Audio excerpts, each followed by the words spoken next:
We will go ahead and call the meeting to order at 6:01 p.m. So happy to see such a full house. Will you please stand and join me for the Pledge of Allegiance? I pledge allegiance to the flag of the United States of America and to the republic for which it stands, one nation, under God, indivisible, with liberty and justice for all. Thank you. And now it is time for our favorite part of all of these meetings, is student and staff recognition. Ms. McKenzie?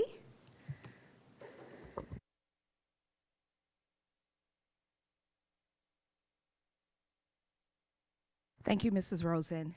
Good evening, members of the Board of Education. Dr. Whipke, how are all of you? Good evening, Ladue Schools community. Good evening, Ladue Schools community. I see all these pom-poms. I know you all are here to celebrate, so this is a celebratory time, and I am honored to share with you 3 students who I wanted to highlight this evening. For those of you who don't know me, I'm Mrs. Kimberly McKenzie, Director of Communications, and the first person I'd like to invite to join me is Aaron Lynn. Aaron is a senior here at our high school, and he's being named the 2026 Regeneron Science Talent Search Scholar. You can stand right there. Now, let me tell you a little bit more about him. Aaron is the only student from Missouri selected this year. So from the Society of Science, they announced the top 300 scholars nationwide in this talent search, and it is the nation's oldest and most prestigious science and mathematics competition for high school seniors. The scholars are selected through a rigorous process that evaluates original research, academic excellence, leadership, creativity, and commitment in the STEM fields. Aaron was recognized for his independent research project. Now, I don't want to get this wrong, so it is the geometry of counting formula for deformations of braid arrangement. You have to ask him, what does that mean? His work stood out among thousands of submissions from students representing 203 high schools across 34 states, including Washington, D.C. and China. This particular award, each of the 300 scholars and their schools will receive a $2,000 award in recognition of this achievement. Scholars are chosen not only for the quality and originality of their research, but also for their demonstrated leadership, intellectual curiosity, and potential to become future leaders in science, technology, engineering, and mathematics. Let's give a hand for Aaron, and I'd like to invite Dr. Whipke and Marissa to come down.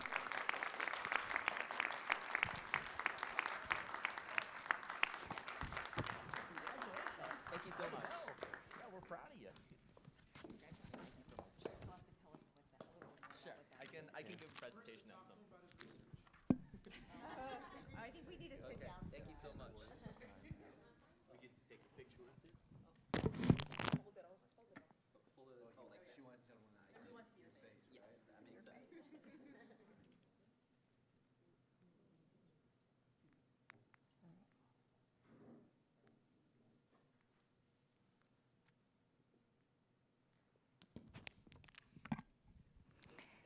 Congratulations, Aaron. Thank you. He's also a part of our Ladue Schools publications here at the high school. Don't leave yet. We have a few more, a couple more. Next, I'd like to invite Alina Tenenbaum. She's also a senior here at our high school. Come on up. You're a junior? Okay.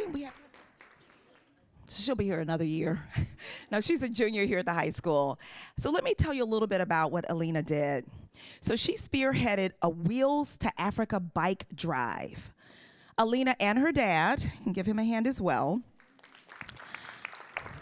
and along with our entire community, they generously donated over 80 bicycles to this project. The Wheels to Africa Bike Drive is a youth-led initiative that collects used bikes in the United States, refurbishes them with help of volunteers, and then they ship them to communities in Africa. And what they do with these in Africa is it empowers people by providing them transportation to education, to get to healthcare, needed healthcare, as well as accessing the marketplace. So Alina first learned about the project through her brother James, his roommates, and she was inspired by what she learned. She did additional research and decided that this was something that she really wanted to be a part of. For Alina, the drive was more than collecting bikes. It was about understanding the world beyond her own experience and taking action to make a difference. So Alina's leadership helped turn compassion into action and an opportunity for communities thousands of miles away. So congratulations and thank you.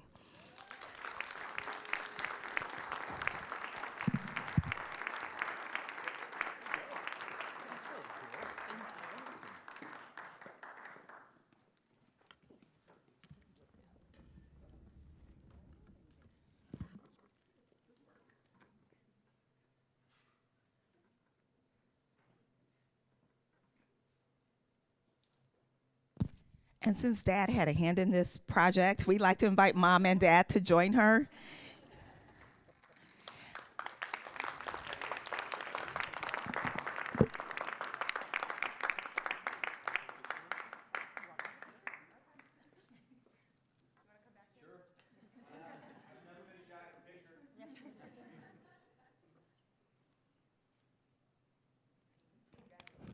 Congratulations.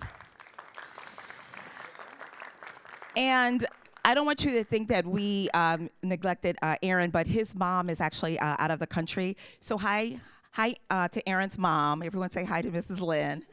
And his dad had to work, so they couldn't be with us this evening. But hello, they'll be able to watch the recording.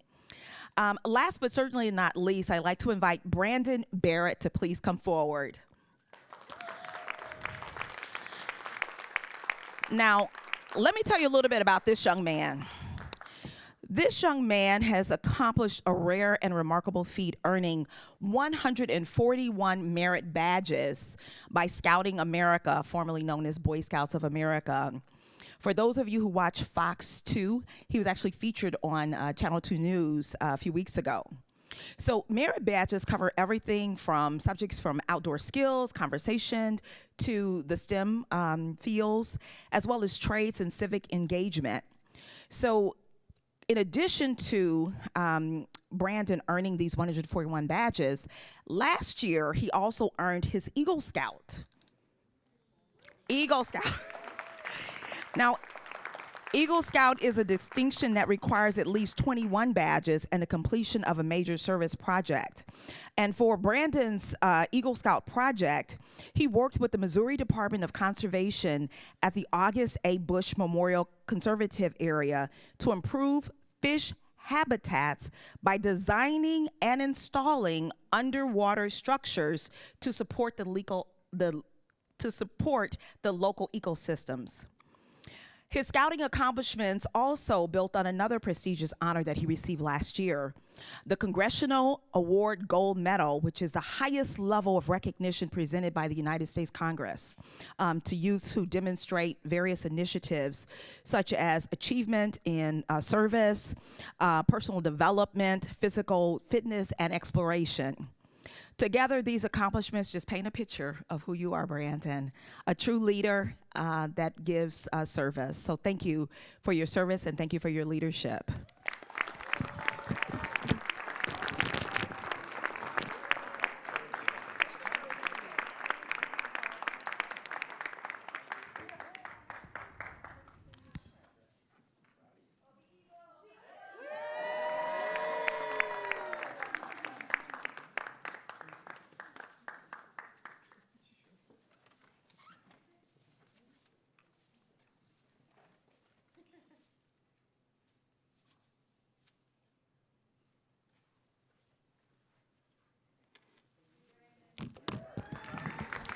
Congratulations.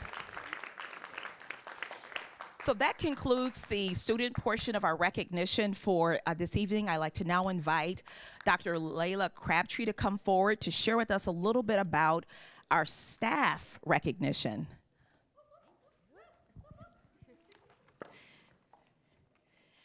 Our Excellence in Education program aims to recognize members of our certified staff who have consistently gone above and beyond for students, colleagues, and our school community.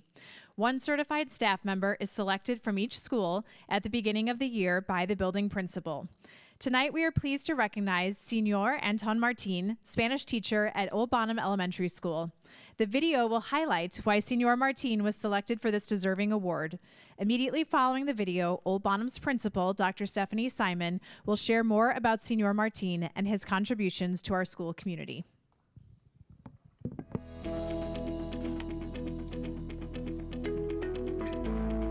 It looks like a dog, but it's wolf. And it's everybody say el lobo. El lobo. One more time, el lobo. Senor Martin is our Spanish teacher. He gets to work with all students K through 4, but he also makes little visits sometimes to our preschoolers. Senor Martin is just a part of the family, is how it feels. He's just always been here. He's so involved, not just with the kids, but with the staff too. He's a veteran teacher here, so he's been at Old Bonham for quite some time, but he also coaches soccer at the high school. And so he's really truly just a breath of fresh air. He's one of those veteran teachers you can go to and ask questions, you can lean on. He's a dedicated teacher and loves his students and goes about his job in a lighthearted way. We can count on him for a laugh, and we can count on him to do his job and connect with the kids. He is a ball of energy. You know, whenever he goes out to carpool in the morning, he's excited to be there. He is dressed up in whatever spirit we may have, whatever thematic unit may be going on. He plays the role in whatever it is and gets everybody excited for their day. The students absolutely love Senor Martin.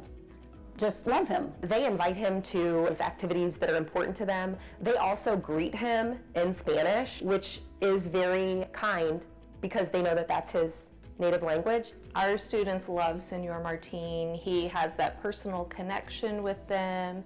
Whether it's connecting with soccer or sports in general, the units he does in his classroom are engaging.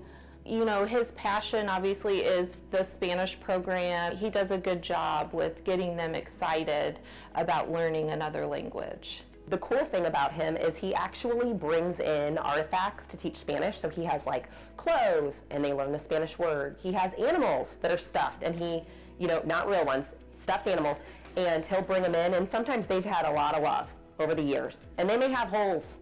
And the kids love learning so much in his space that they offer to take the animals or the clothes home, and the parents will sew them back together. And then they'll get out of the car rider, you know, and we're saying, hi, good morning to all the students. And they'll be like, with a snake, a stuffed snake in their hand, Senor, we fixed your snake. And so he just has a great relationship with the kids and their families, because not too many people can send things home and another person will sew them for you and send them back. Senor Martin deserves this honor, just his years of commitment. He has been at Old Bonham for so long, and just the passion that he brings, not only to the Spanish program, but to the building. I feel like he's kind of a hidden gem. Like, he doesn't put himself out there to have the light shine on him. His dedication, his commitment are consistent. He's constantly giving to others. He is a leader for our Giving Assembly that just had its 50th year celebration. Whether it's hosting some parties for the PTO auction, which are, you know, there's a waiting list to get to his parties. He's a very thoughtful, kind person. He makes every effort to make everybody feel like they're a special part and that we're all needed here as an important piece of the Old Bonham puzzle. Felicitaciones, Senor Martin. Senor Martin, I just want to say congratulations on receiving this Excellence in Education Award. You are so deserving of this, and I am so proud of you for all your years of service at Old Bonham and just the passion and excitement that you bring to our Spanish program. We are so honored to be able to award you with this. You are so deserving. You are so kind. It makes a difference every day that you are here, and we are definitely notice whenever you are not. Congratulations, and I hope you have a great night celebrating with your family.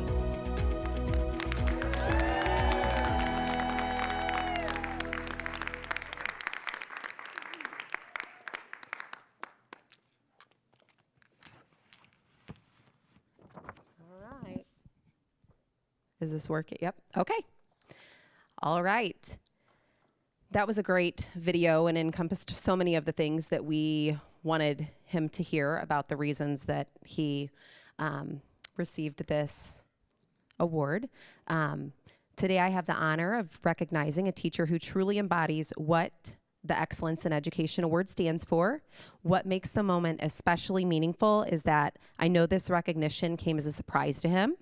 He does not, he just does what he does without ever expecting anything in return, and that was mentioned in the video. And so it is definitely seen by so many of us.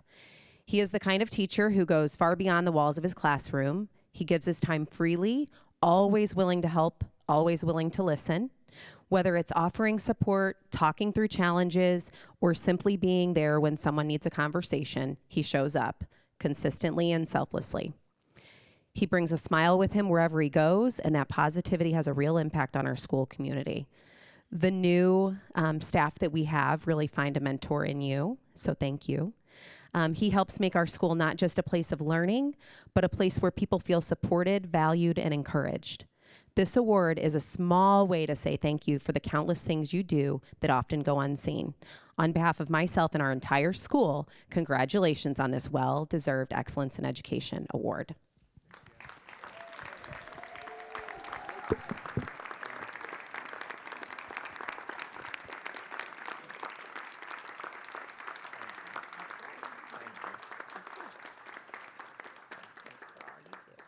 Beautiful, thanks. Maybe you should read it.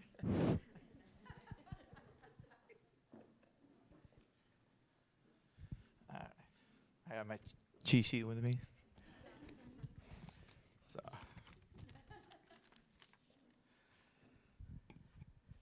And my glasses.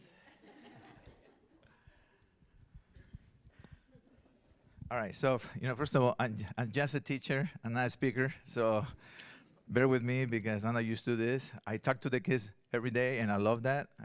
That's what I do. My students and my players, and I love to do that. But when I speak in front of adults, it's a different thing. So bear with me. If you need to put the music to let me know, then let me know. So first of all, wow, I do love my job, but let's be honest, I still love snow days. Snow days are amazing, and thank you. Thank you for the last two. I know, thank you. I was hoping for that one. I'm super excited. I can't say enough about this award. First, I want to thank my two wonderful principals for this recognition. Thank you very much. You are both truly great leaders to work for, and that's something that all of the schools don't have, and I can say that I do have that. I love to come to school every day and see their faces. They listen to me, and they understand, so that's super amazing. Thank you. But the main reason I'm here tonight is because of my students. They are the ones who drive me to love this job, and I truly learn something new from them every single day. So they're amazing. I've been doing this for a long time, so I love them. To my colleagues and the staff at OB and the entire Ladue community, thank you. You're an amazing group of people to work side by side with, and I will never forget these wonderful years with you guys. I also want to thank the administration and the Board of Education for the support of our Spanish program. It is an amazing program. This is an amazing program that opens doors for our kids. And I hope it stays here forever, way after I'm gone. Finally, a huge gracias to my wife and my sons for the love and support all these years. Thank you, all of you, for being here and supporting me. And thank you, and goodbye for now. Adios por ahora. Okay, thank you. That's it. That's it. No music? Okay. Thanks. All right. I try.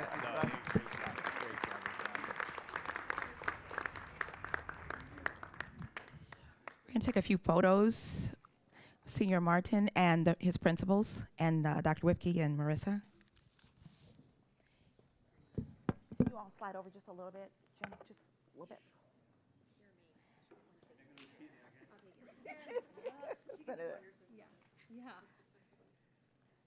You know how we do. Bossy. Call it being bossy, right? You got it? Got yours? Yeah, thank you. All right. And now your family.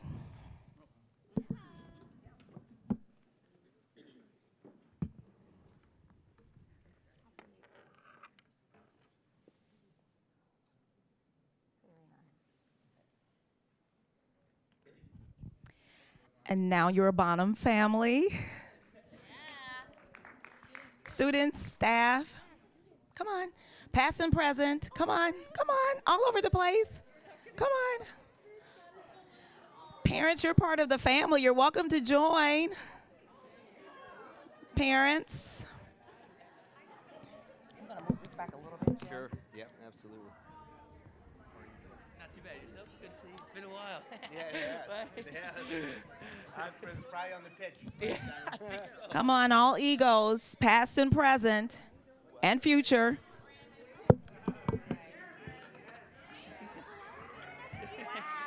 What with Sayla and Levi and James? Thank you.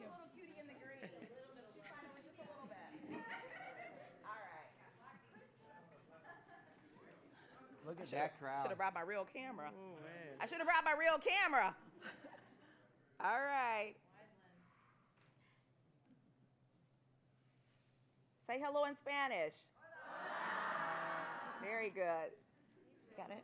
You got your picture? Yep, perfect. All right. Thank you. Congratulations once again. Yeah, please applaud.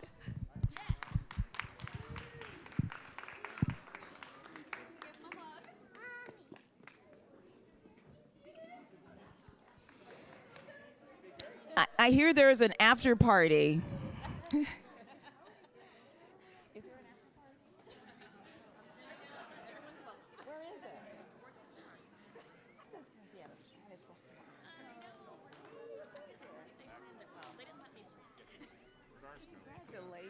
There's a box.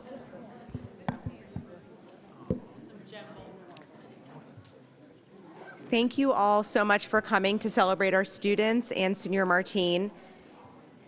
If you want to leave, it seems like everyone got the message. You guys, there's a financial workshop tonight. Nobody wants to stay for the financial workshop? Thank you. Woo! The best cheerleader, Haley Arnold. Congratulations. How do you say congratulate? Felicitaciones? I can order food at Taco Bell. You say hola. I do, all the time. Thank you. Nice job. I'm horrible. I thought you fully spoke Spanish. Okay. No. We will move on in the agenda. Thanks everyone from OB. I just have very brief remarks. There was no tape on the desk tonight to tell me where to put the. Thank you, everyone. Should I go? Yep. Okay. As we close out January, I just want to take a moment to look ahead to important days and months of observance that begin in early February prior to our next meeting that reflect the values of our school community. First, February is Black History Month, a time to honor the history, achievements, and ongoing contributions of Black Americans and to affirm our commitment to equity and belonging for every student and family. February is also, I learned, Career and Technical Education Month, recognizing the many pathways that our students have for post-secondary opportunities and lifelong learning. We also observe, Haley left, National School Counseling Week in the beginning of February. So thank you to our counselors for being role models and really important trusted adults in our students' lives, and for supporting their academic success and well-being. We also recognize Lunar New Year and Ramadan, which also take place in February. A couple of big events coming up. Please plan to check out Dance Marathon here in the Multipurpose Room on February 7th, and the high school production of Legally Blonde in mid-February, the 19th to the 21st in the Performing Arts Center. You can also, if you want to explore beyond the high school, check out a middle school basketball game. Conway's Passport Night is this week, and I'm sure there's lots of other events going on throughout the month of February. So as we move into the month ahead, February can sometimes seem a little bit long. Actually, it's the shortest month, so, as we kind of trudge through winter, I encourage us all to take the time to learn, reflect, and celebrate the diversity and dedication that strengthen our schools. Thank you. Thank you, Marissa. Good evening, Ladue. It's wonderful to be here with everyone tonight. We certainly had an eventful start to the week with not one, but yes, 2 snow days. Lindsay, I can see that smile ear to ear. I want to sincerely thank our community for your patience during these weather disruptions. There are a lot of variables, obviously, that weigh into making the final call, whether or not we have school or not, and I truly appreciate the community's understanding that safety of our students and staff is and must always come first. It felt great to be back, though, today and be in the buildings and have our students bringing that life again to our hallways. This morning I had a chance to visit with the Conway community during drop-off. I noticed one very common theme. The students all looked a bit tired, and the smile on the parents' faces was a bit wider today. So ready to go to start our short week. Beyond the weather, our district continues to thrive in so many ways. I did want to take a moment just to highlight our leadership team, our cabinet team. Dr. Helm and Dr. Macy have been working hard, meeting with our teacher leadership team as part of the meet and confer process. So Julie and Jeff, thanks for all your hard work there.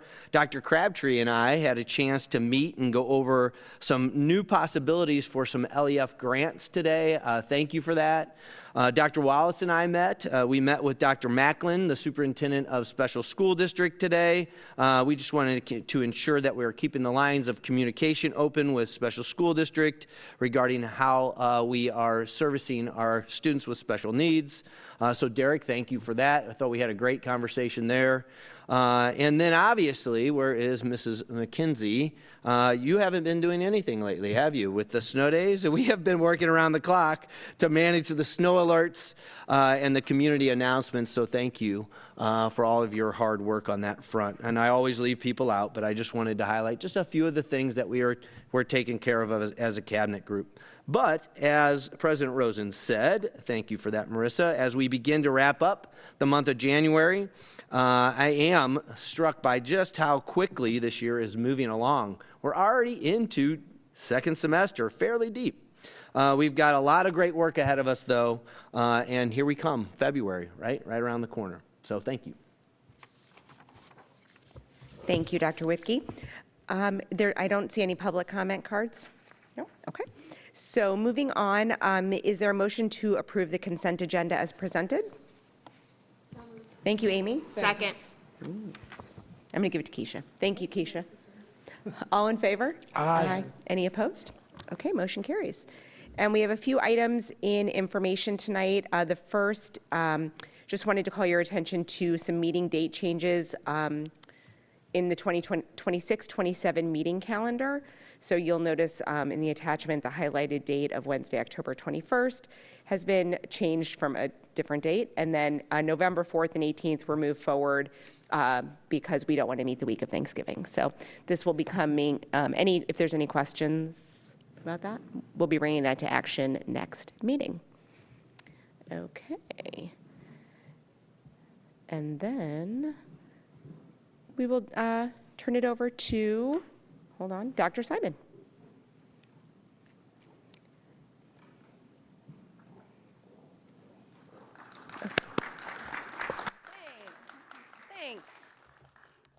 quite as exciting as seniors celebration, but we're You are exciting you are nonetheless. very exciting. Very. We love to hear these. I never saw that rainforest in real life.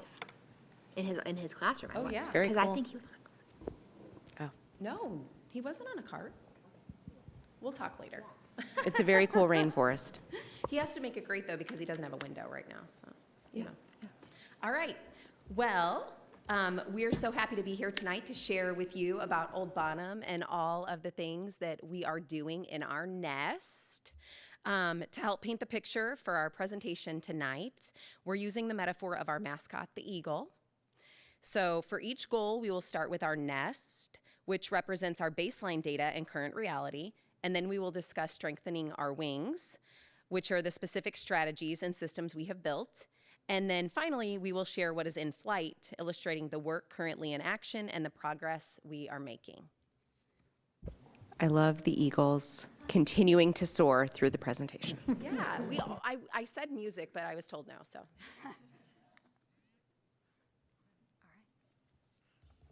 To begin, we want to ground our presentation in the why and the how behind our goals. We didn't choose these focus areas in isolation. They are the result of a comprehensive review of our nest.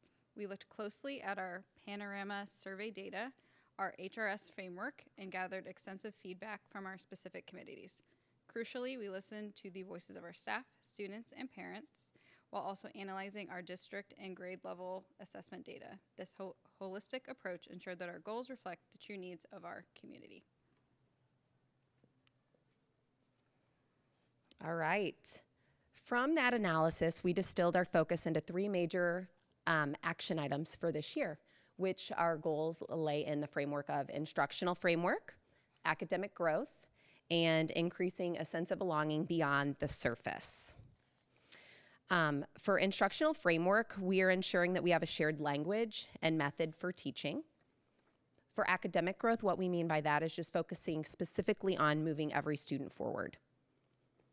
And then for sense of belonging beyond that surface, it's really ensuring that our culture to make every student and staff member feel valued is at the focus of everything that we do. And actually, we learn new things every single day at Old Bonham. There's always a celebration that is going on that we may not be aware of.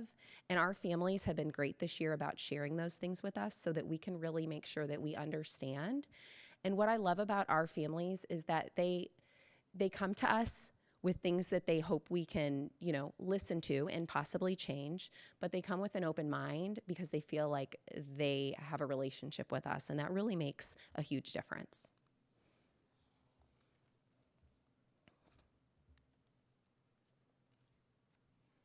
Am I on slide one?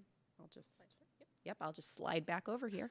All right, let's dive into goal one, which is our instructional framework. And this, of course, is based on Marzano. And this is level 2 of the Marzano work that we've been doing.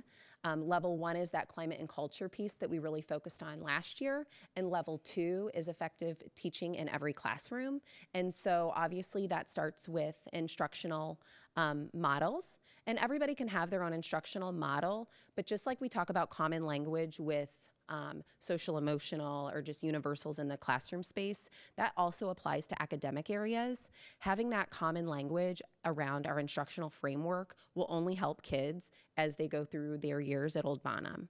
And also even like just our buildings as a whole, going over the elements of Marzano, all 4 elementaries, that will also help even if we have students that do transfer from one building to the next. It'll just be a little bit more tight when it comes to them, really being able to understand and get right in the swing of things in a new building or a new class. When we looked at our nest, our current reality, we only saw that 34% of teachers felt we had a shared instructional model. And only 37% of students reported feeling truly engaged. We knew we had to align our practices. To strengthen our wings, we completed the High Reliability School Level 2 survey on effective teaching. We are presenting Marzano's Art and Science of Teaching framework to our staff, specifically focusing on feedback, content, and context. As a team, we are collaborating to select just 4 of the 23 elements to master this year, rather than trying to do everything at once. Teachers are writing professional goals based on element 23 and completing self-rating scales. And I'll explain to you what element 23 is. So our 4 that we're focusing on the new art and science of teaching are tracking student progress, which falls under feedback and providing clear goals for students.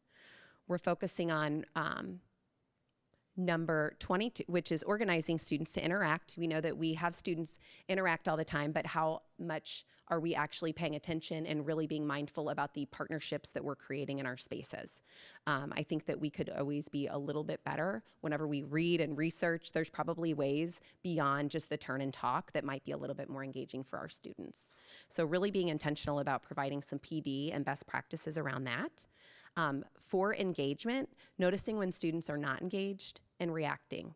So many times students may look engaged, but they're really just being compliant. And so what does that really mean? What does it look like? And what do we do with it?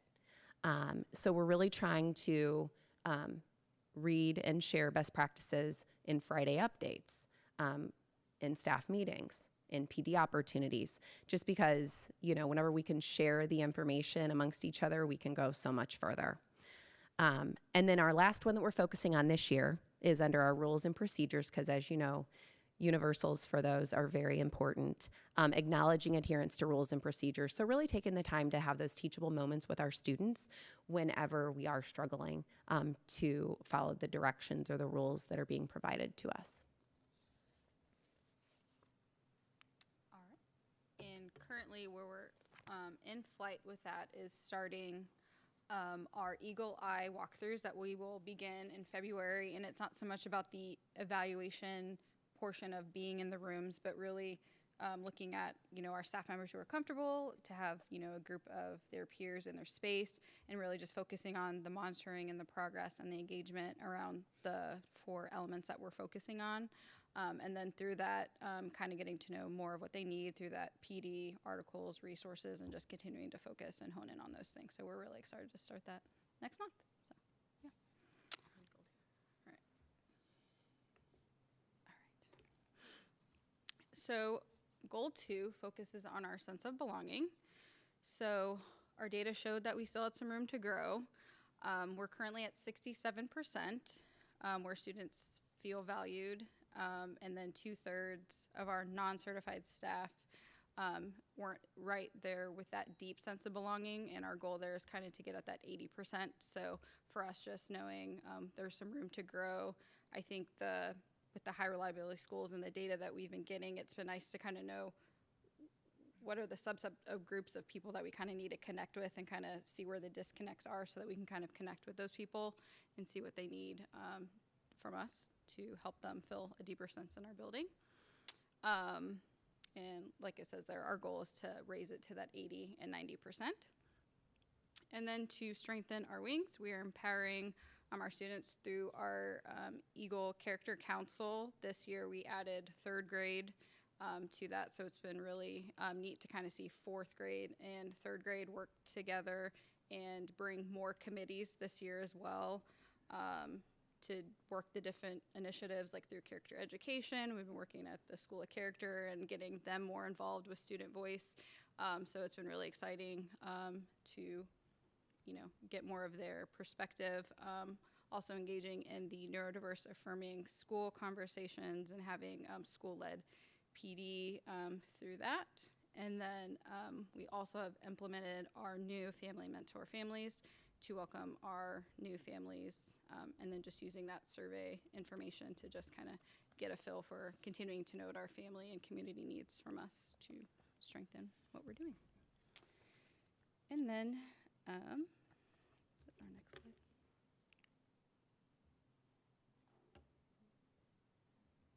On slide 2. I'm doing the in-flight. You're good. Good. And so one of the cool things is that we partnered with ESOL, the ESOL teachers, and whenever they had their ESOL picnic, we had it at the 5th grade center, we actually were able to get something on paper that said, like, if you're interested in being partnered with a family, like, please let us know. And then we tried to make those partnerships happen. We didn't have a huge turnout for people that were inquiring about that, but we really don't think it's because they don't want it. It's probably because it's new. We aren't sharing the information in the way that they need to receive it. And so we're hoping to kind of grow with that with the next picnic that comes up. And of course, anyone here, if you have any ideas, we would love to hear them, because it's really about our families feeling like they have somebody to go to that they can connect with. And it can be about any topic, not just school related. Sometimes when they're brand new to our area, they don't know where to go to get help for a doctor appointment. And so sometimes it's really just about making that connection for them. Of course, it's helpful if it is someone who speaks their native language, but just as easy, we can use resources and tools to make it work. So we're on a mission to try to figure that out for our families so that we can make sure that we're connecting to them, because some of our data showed that like those that were taking the surveys and those that weren't taking surveys, and we wonder sometimes if those that aren't taking the survey, it's not because they don't want to, maybe it's because we're missing the mark with some of our communication. So we're just trying to be mindful about that. So as far as in flight, we're conducting ongoing book studies, as she mentioned, and actively collecting family feedback through our committees, such as Character Ed. Most importantly, we're shifting to asking students directly for their thoughts to drive building-based decisions. We created universals a few years back for our spaces, and whenever we had our students come to an Eagle Council meeting, we asked them what other areas need to have universals.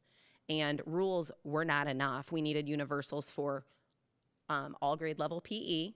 They thought immediately, get those in place. And then the lunch, was it the lunchroom? And cubbies. Lunchroom and cubbies. So of course lunchroom, but cubbies was a big one for them, because the cubbies are outside. They're all kind of going at each other, trying to get their stuff quickly. So they thought they needed to put some protocol in there. So we miss those because you don't hear those two things come up all the time, but it was important to them. And so we are intentionally creating opportunities for families to build relationships, not just with us, but with each other. So that is our goal too. Goal 3 is our academic growth, and I put growth in big caps because I just feel like that's so important, because even students who have different programming than just the general education classroom, they may not make that certain percentage or that certain mark, but they are growing, and we need to actually dig deep into that and see in what ways are they growing so that we can celebrate those with their families as well. And that's something that's really near and dear to our hearts at Old Bonham. We're proud of the proficiency that we've had, but we're laser focused on the growth this year. So in our nest, we saw that 70% of students met their growth goals in math and 80% in reading. Our target it was to move it by at least 5 percentage points by the spring. To strengthen our wings, we're diving deeper into data than ever before. We aren't just looking at our scores, we're analyzing our iReady data. We're talking in our PLCs. Our multi-tiered systems of support committee is providing PD opportunities to see what we can do to build our groups, and our collaborative decision-making meetings and our data team meetings. We're using flexible grouping and moving students into skill-based groups right after we look at their iReady data and set specific student growth goals during grow time.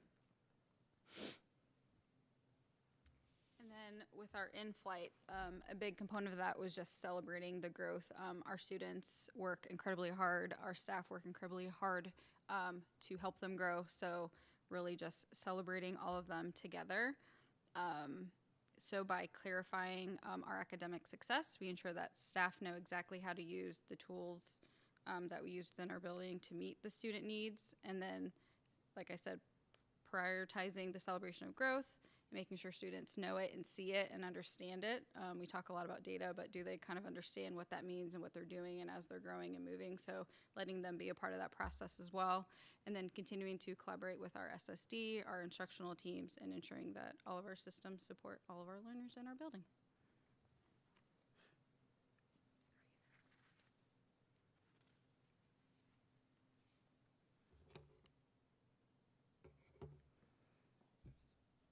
All right, here's a closer look at our data, starting with math. As you can see here, our focus on flexible grouping is impacting our trajectory. The data indicates that our targeted interventions are taking hold, and we are tracking toward that 75% growth goal. I can't really see it from here, but if you guys have any questions after, let us know. And then for reading. So for reading there, we are maintaining a strong baseline with 80% growth, but our in-flight work with the Marzano framework is designed to push us up to that 85%. The trends here show that our students are responding well to grow time strategies that we discussed earlier. And also,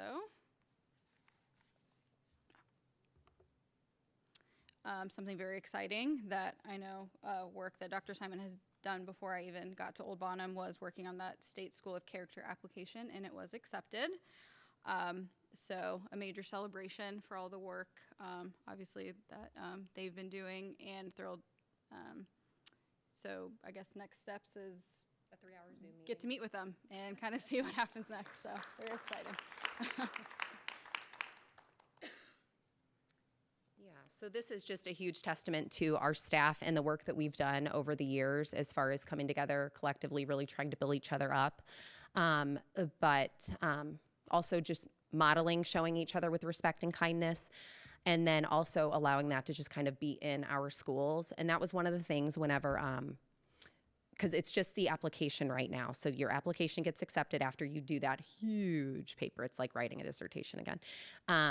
And it gets accepted. And basically, whenever they came to look at our spaces and just kind of see if we're walking the walk and talking the talk, I didn't tell everybody they were coming because I really just wanted it to be, I don't want it to be more work on the end of things they wanted us to fix. I wanted them to really tell us, like, this is what we see and this is what we don't see. Because it's hard to show up every day trying to live something that you're really not. And so I was just so happy with our staff and our students because whenever they would be asked questions or, genuine questions that they have to ask because everybody, would love to have this recognition, our staff and our students and our families showed up. And so that's just a huge, huge shout out to all of them because we wouldn't have gotten that without all of the work that they put into it. And that brings us to the last slide, which is we are incredibly proud of the work that we've done. We just try to put one foot in front of the other each and every day and make it 1% better each and every day. And we're strengthening our wings and soaring to new heights. And so thank you for all of your time and everything that you do for us. And we are happy to answer any questions you may have. I know that they're going to have some questions, but I just wanted to ask if you could expand on one thing because I think it's really cool work that you're doing.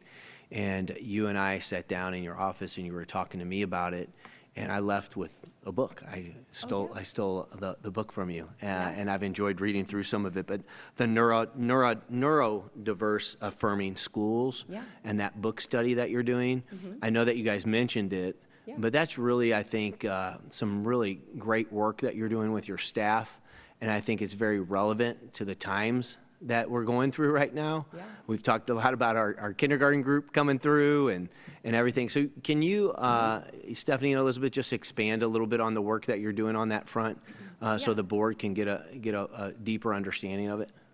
Yeah, so every summer I try to give staff books that are relevant and that will push our thinking a little bit further, not just things that are out there for us to grasp onto, but things that will really change and open our minds to new lens.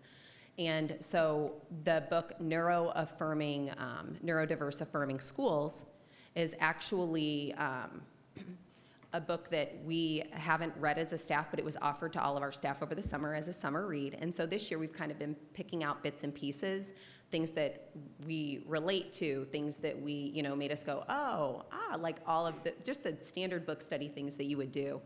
And what we've come from that is a lot of teachers have said, after reading X, Y, and Z in the book, I realized that even though a student may not have a diagnosis, they still can, they still have a different way that they're processing or they're thinking. And so I really need to be mindful of what I'm asking students when I'm asking students, is did I ask them whenever they were still hungry? Like, and just being very mindful that everybody works very different. And if you've been around Old Bottom a little bit in the past 2 years, our idea is we're all an important piece of the puzzle. And so that's the kids too. And so we each come with a different lens, we each come with different ideas, and we all need to be willing to meet people where they're at and have a different lens, that everybody's not going to operate in the same way academically or socially. And so whenever we can open up our lens to that, we can actually have a more productive learning environment for all of our students. And what I thought you did with that book is you broadened people's lenses beyond just the work with Marzano. It's a supplement to what you guys have been doing, but it gave your staff, if they needed or wanted, to go deeper into a topic, that you two supported your staff in doing that. And then I'm going to let the board ask their questions, but I thought this was a very real presentation.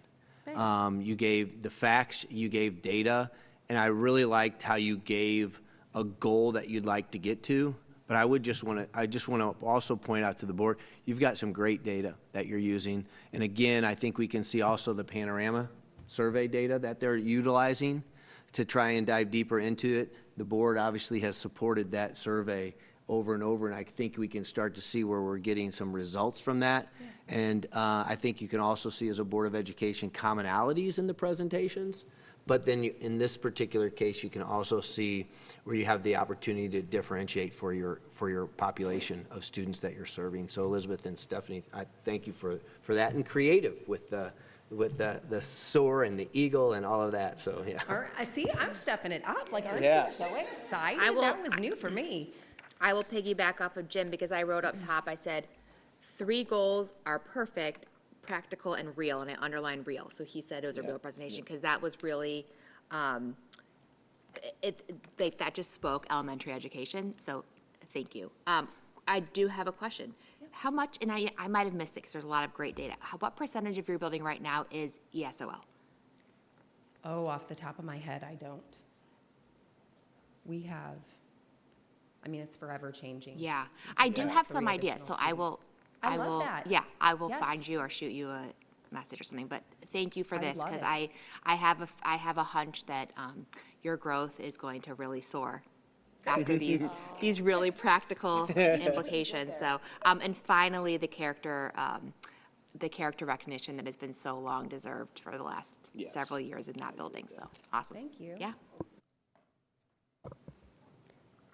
Once an eagle, always an eagle.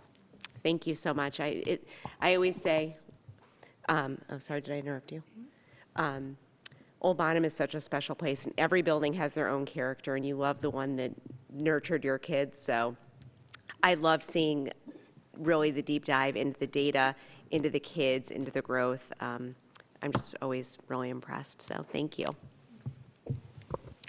Thank you for the presentation. So quick question, and I, sorry, we can look at this another evening. So as we look at 67% of our students feel that they're a valued member, I think part of this is we're talking about a national normed number as well. So, I mean, we wouldn't accept 67% of anything at any point, but recognize this is really reflective of a national number. Do you know where this 67% fares in elementary panorama numbers? And if you don't off the top of your head, certainly we can ask Dr. Rizmi about it, and I think we can have that conversation. So, I asked you a question, then kept on talking. Do you know where that 67% fits? I don't, but Okay. I'd love to be a part of that conversation. I think we certainly can have that conversation. Yeah. Again, I think for some of us, anybody watching, it can seem like a number that's concerning, but the reality is it is normed across, and we're looking at growth. I guess my question would be, of the 33% of students who don't feel valued, I think an interesting piece is always then to look at the demographics and the intersectionality of demographics, because those can also be very obvious places of growth, and families and our students that we need to make sure are feeling connected. So first and foremost, I think for anybody watching, the 67% isn't reflective of a negative. I think it's also good because then it can frame for other people who don't know how panorama works, what that number, how it really reflects in an elementary building. 2, I think we recognize, as you all have shared, there's always being reflective. And where are there demographics categorically who feel they aren't valued, even though we do our best to make sure all human beings feel valued in your space. So I appreciate the conversation, just some thoughts on I appreciate it. other Thank you. components to analyze. Yeah.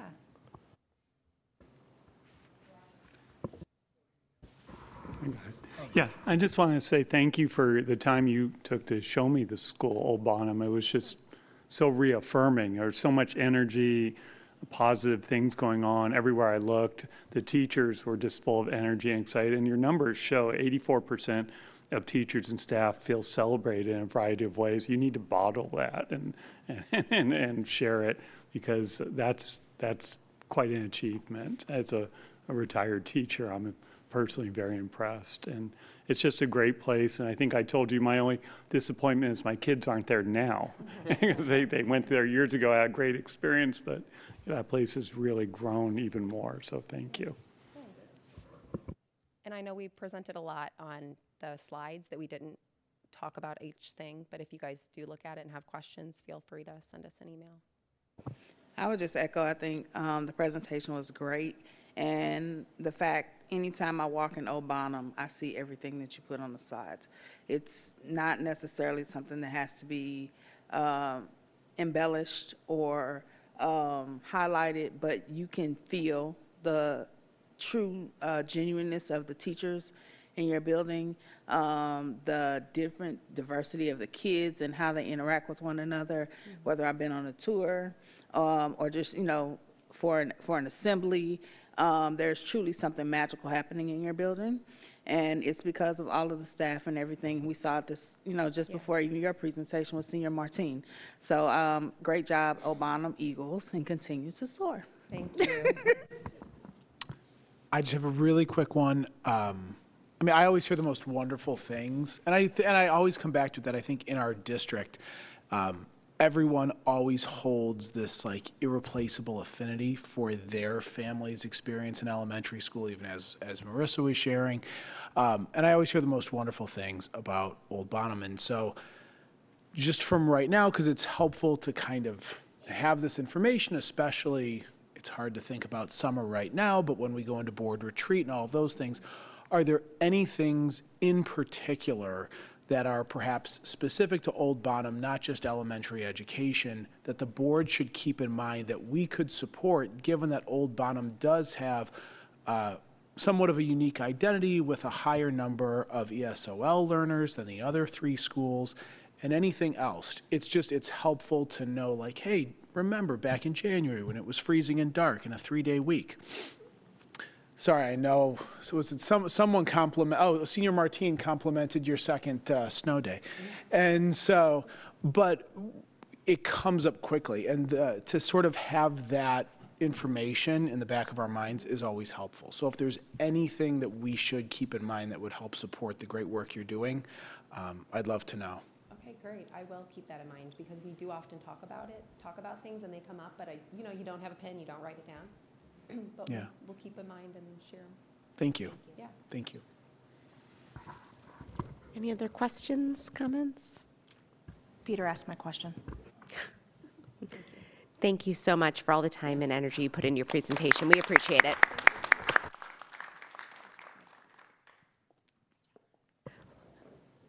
Dr. Macy and team, you're up next.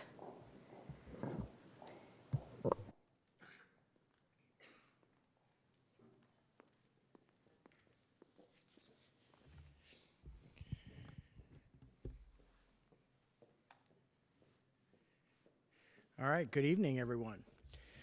Thank you for this opportunity. I promise you that what we're getting ready to share is exciting.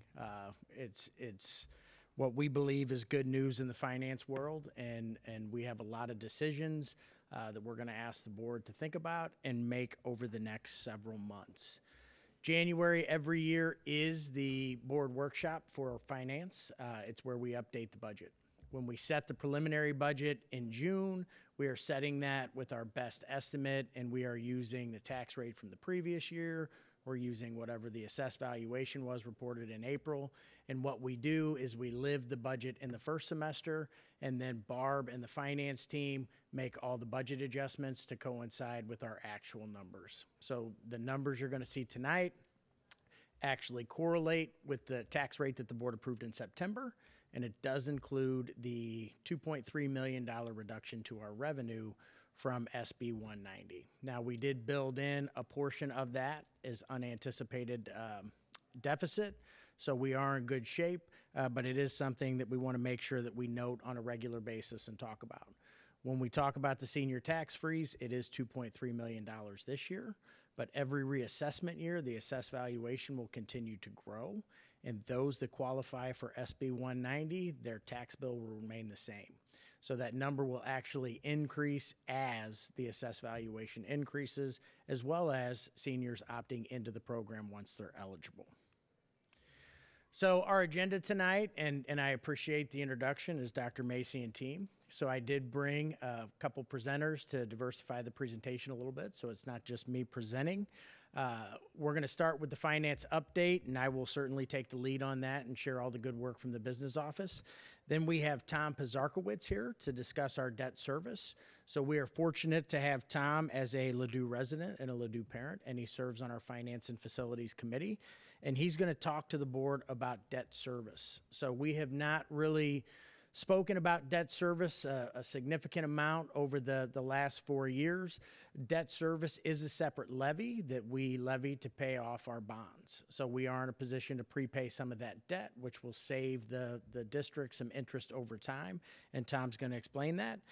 Appreciate Tom's perspective on this. His day job is working in K-12 finance and underwriting and working in public finance. So appreciate that, and he has a presentation for the board.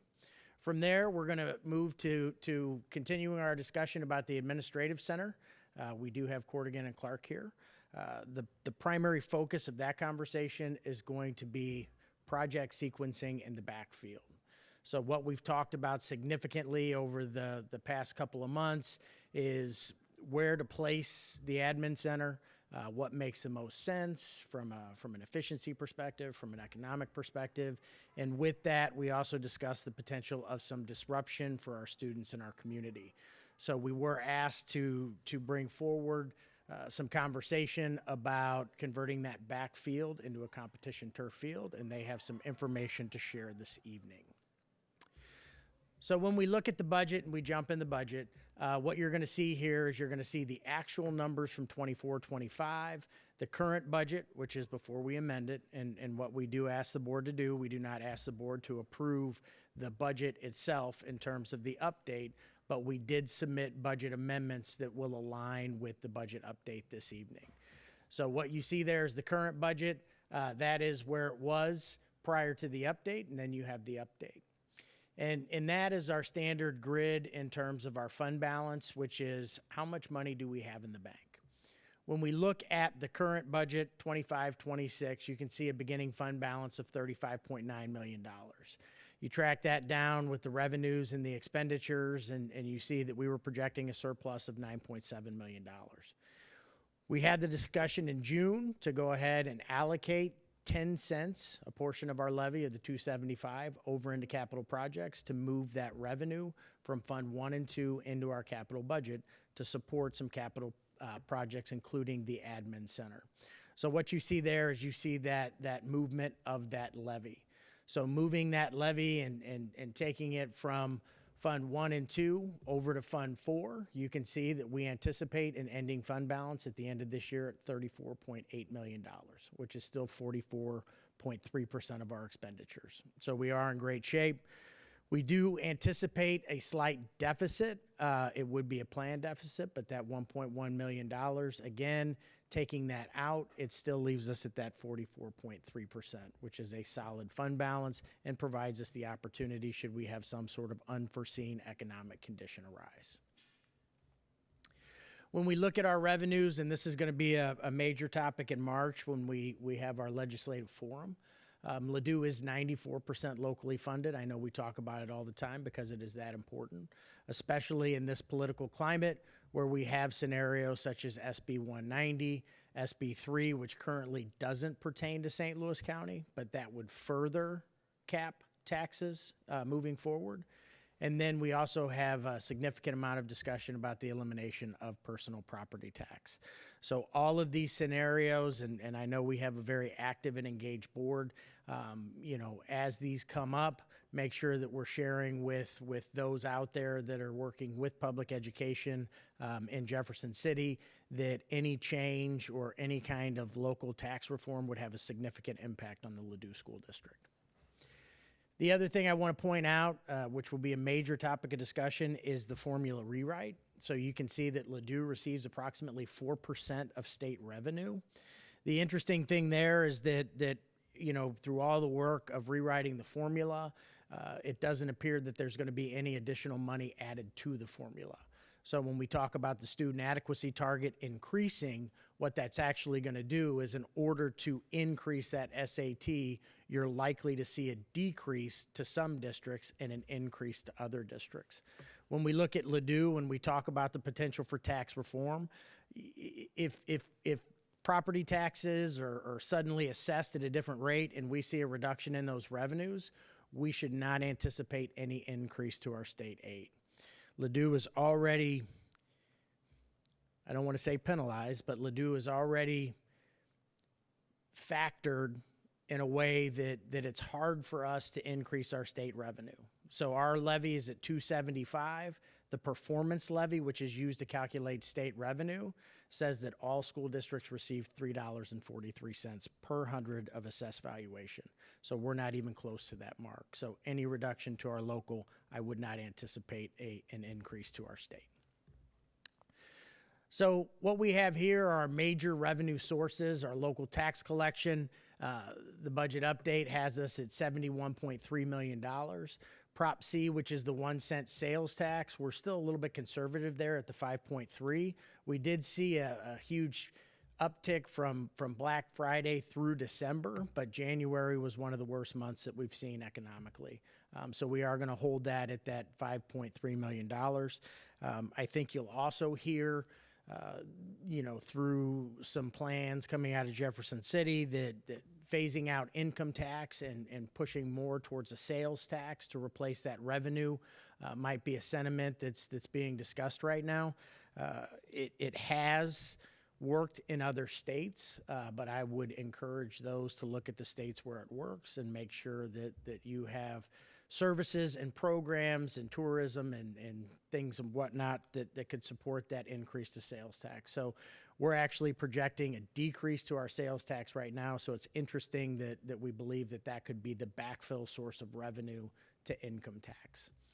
Community services, we have seen an increase in community services due in large part to Dr. Wallace and the work that we're doing out of that department over the past several years. We're anticipating right now about $400,000 in revenue. And then interest is another area. We have seen that the feds have decreased the rate slowly, but we are still holding at a reasonable interest rate. So it is another reason why maintaining that 44% in that fund balance does provide us some opportunity should we see some decreases to future revenue sources. Expenditures. When we move into expenditures, we see that 78.2 of the district budget goes to salaries and benefits, and rightfully so.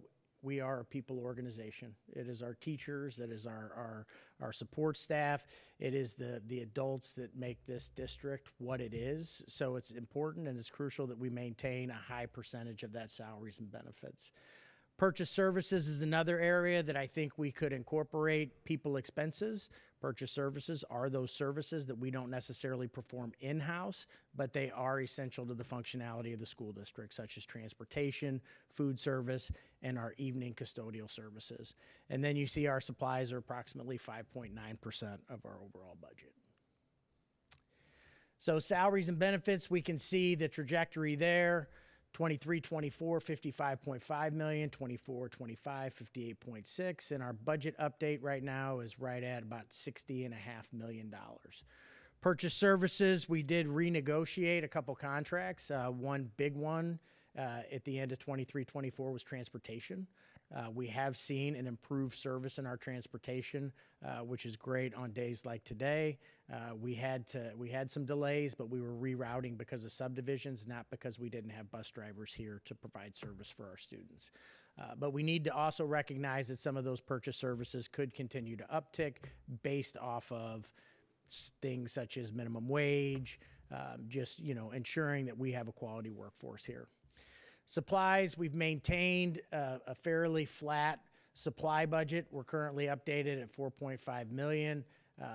Full disclosure, this is an area sometimes that we do see a potential savings in, and a lot of that is based off of when we order those supplies.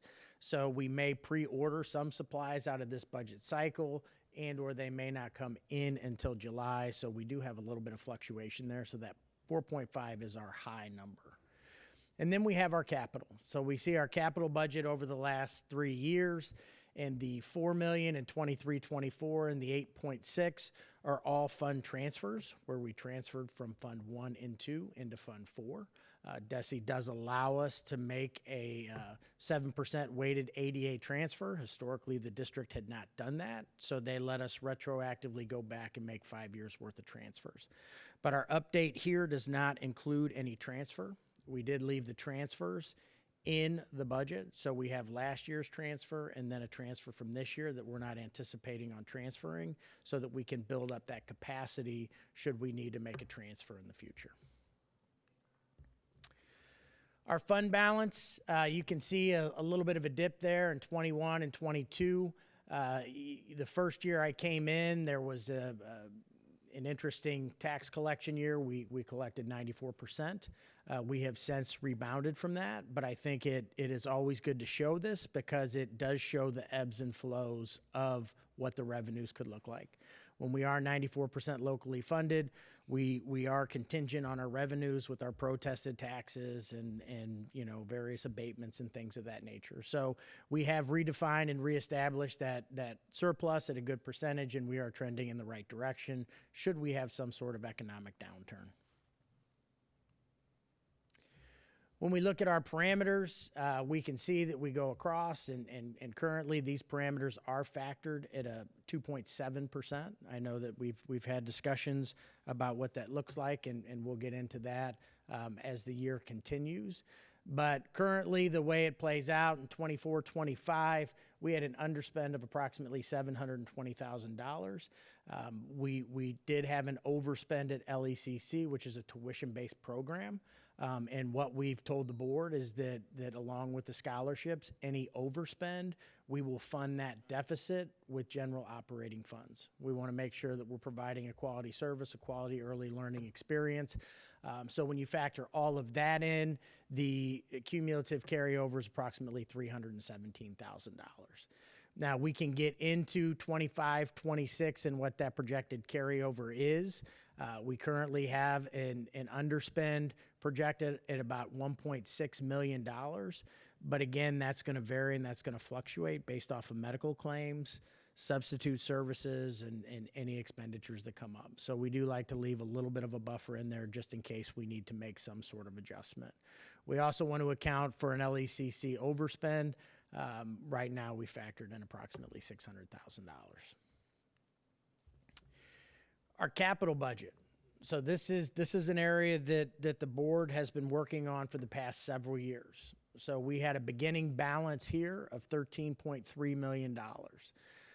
When we look at what that balance supported, it's pretty remarkable. And you put this year's list with last year's list and the list before that, and Prop L and Prop R, and I will tell you that we are making significant progress in the district. But this year we completed boiler projects at Reed and Conway.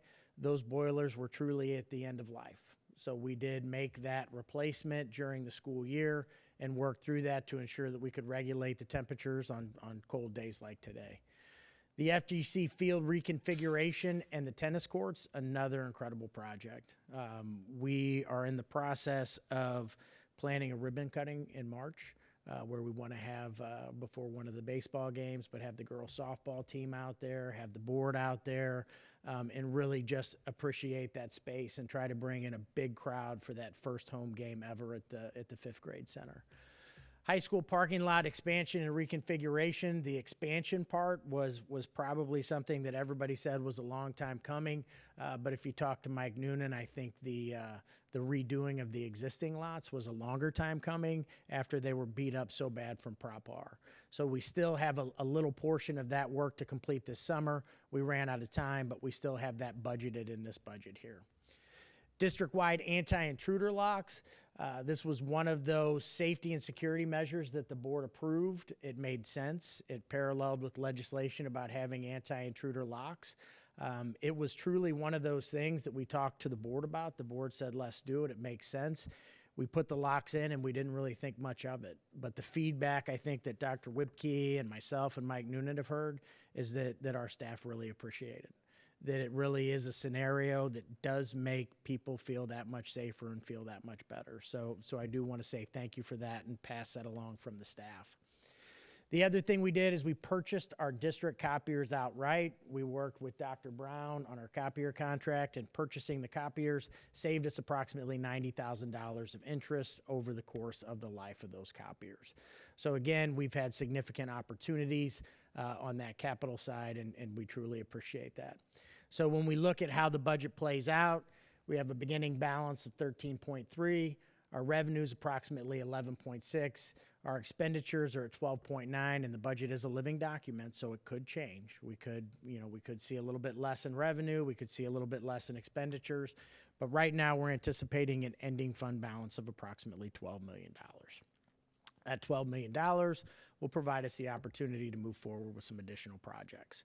One project we're going to talk about in February is the Conway Turf Field. And then, of course, we're going to talk about the Admin Center project and maybe potentially expanding some of that work this evening. I know it's a lot of information, but it's a lot of good information. But I am happy to answer questions or have some dialogue.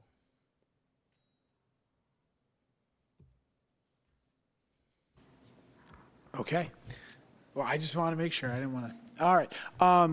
So the one I had, and I think this is great that we're going to take, and let me know if this is more of a question for Tom. But when we retire early the 8.5 million and we still keep that debt service levy at the 0.86, and I think in the presentation that was shared, it showed like 9 to 9.5 growth in assessment in reassessment years. And so that's going to accumulate pretty quickly. So won't the state auditor then force a rollback if then we don't identify future capital projects that would necessitate a no tax bond issuance? And so I guess a couple questions. One,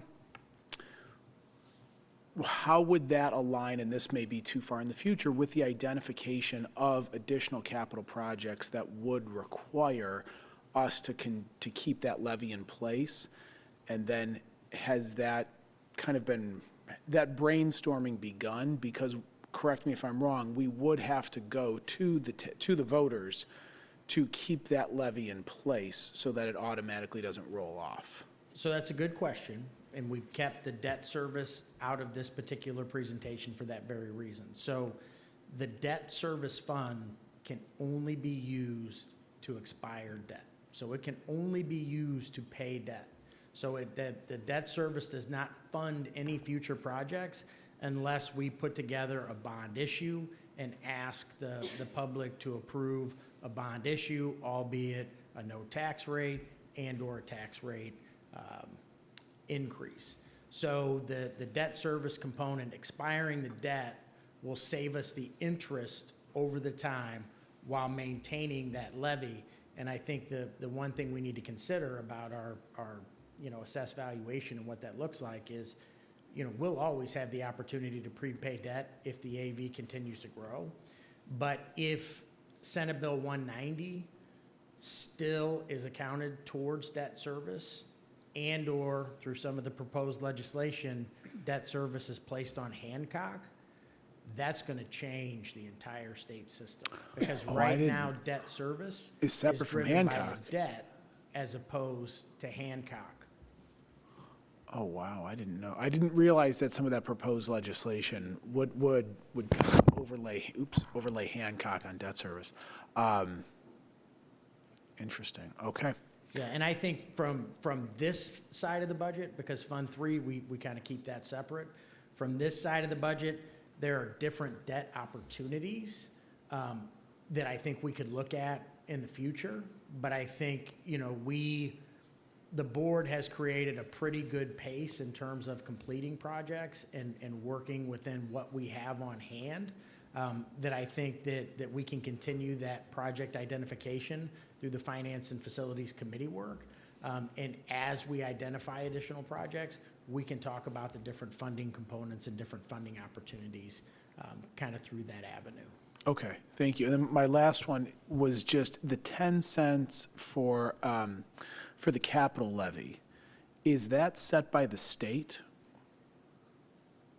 Or is that set by the district? That is set by the district. So when we set the tax rate, we take the $2.75, we put a portion of it in Fund 1, we put our largest portion in Fund 2. Fund 2 is the teacher fund, so that all that money goes directly to salaries and benefits, and then we put a portion in Fund 4. And then Fund 3 is a whole separate levy. That's the 0.86 cents that's driven by the debt that we owe. Okay, so when we do that annual transfer of the 1.7 over from 2 to 1, that is in addition to the 10 cents of that levy that's already going over. So if we wanted to, we would be able to adjust. We can adjust that. Okay. And yes, and we transfer from 1 to 4. Oh, sorry, from 1 to 4. And the caveat to 4 is once it's in Fund 4, it stays in Fund 4. Mhm. When it's in Fund 1, you have the flexibility to move it into Fund 2. You have the flexibility to move it into Fund 4. That's why building the capacity with the transfer provides us that flexibility. All right, thank you.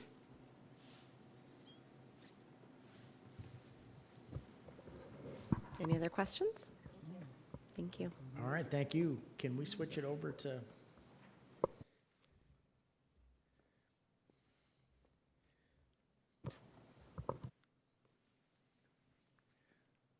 So I'm going to let Tom introduce himself, but we are fortunate and we have some tremendous Finance and Facility Committee members. But I've really gotten to know Tom over the last 5 years, and he is a leader in the industry that he works in.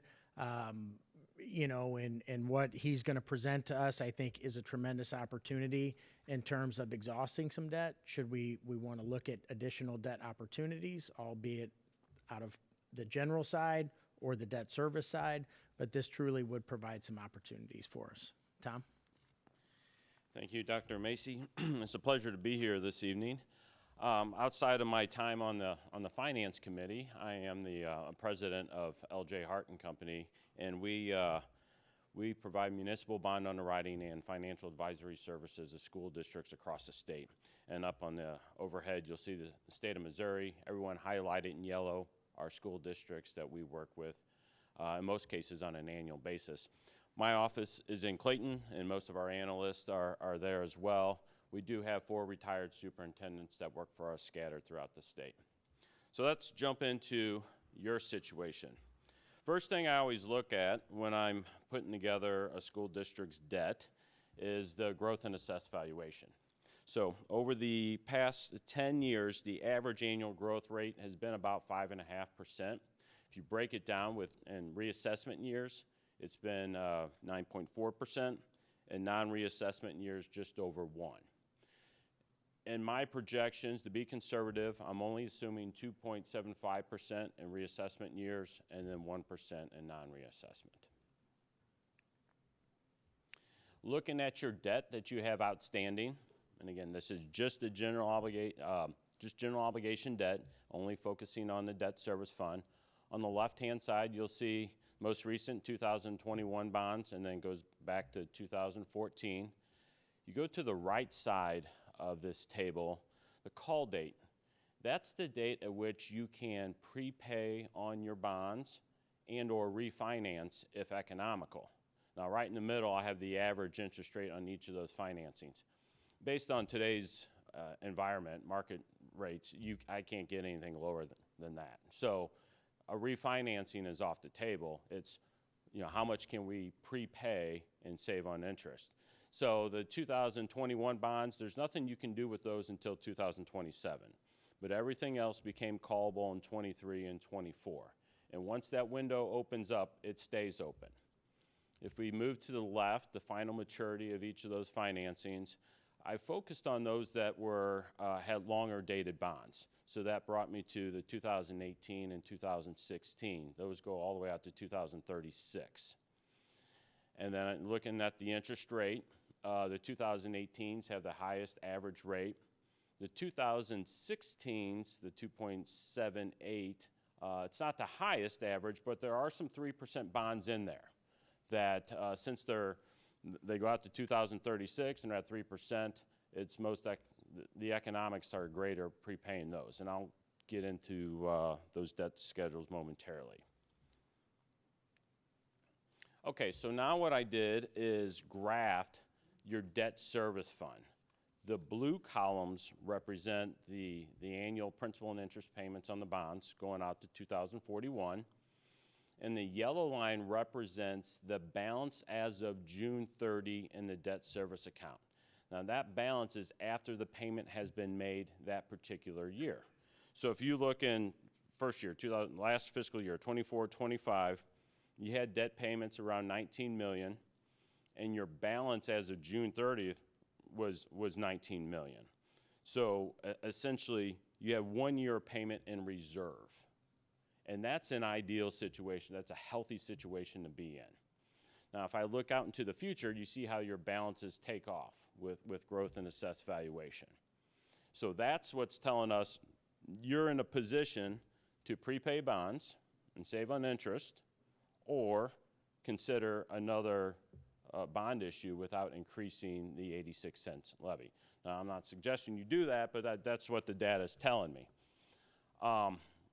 Also, I will add, it's really not a realistic situation looking out into the future, because the state auditor is not going to let you have that much money in debt service.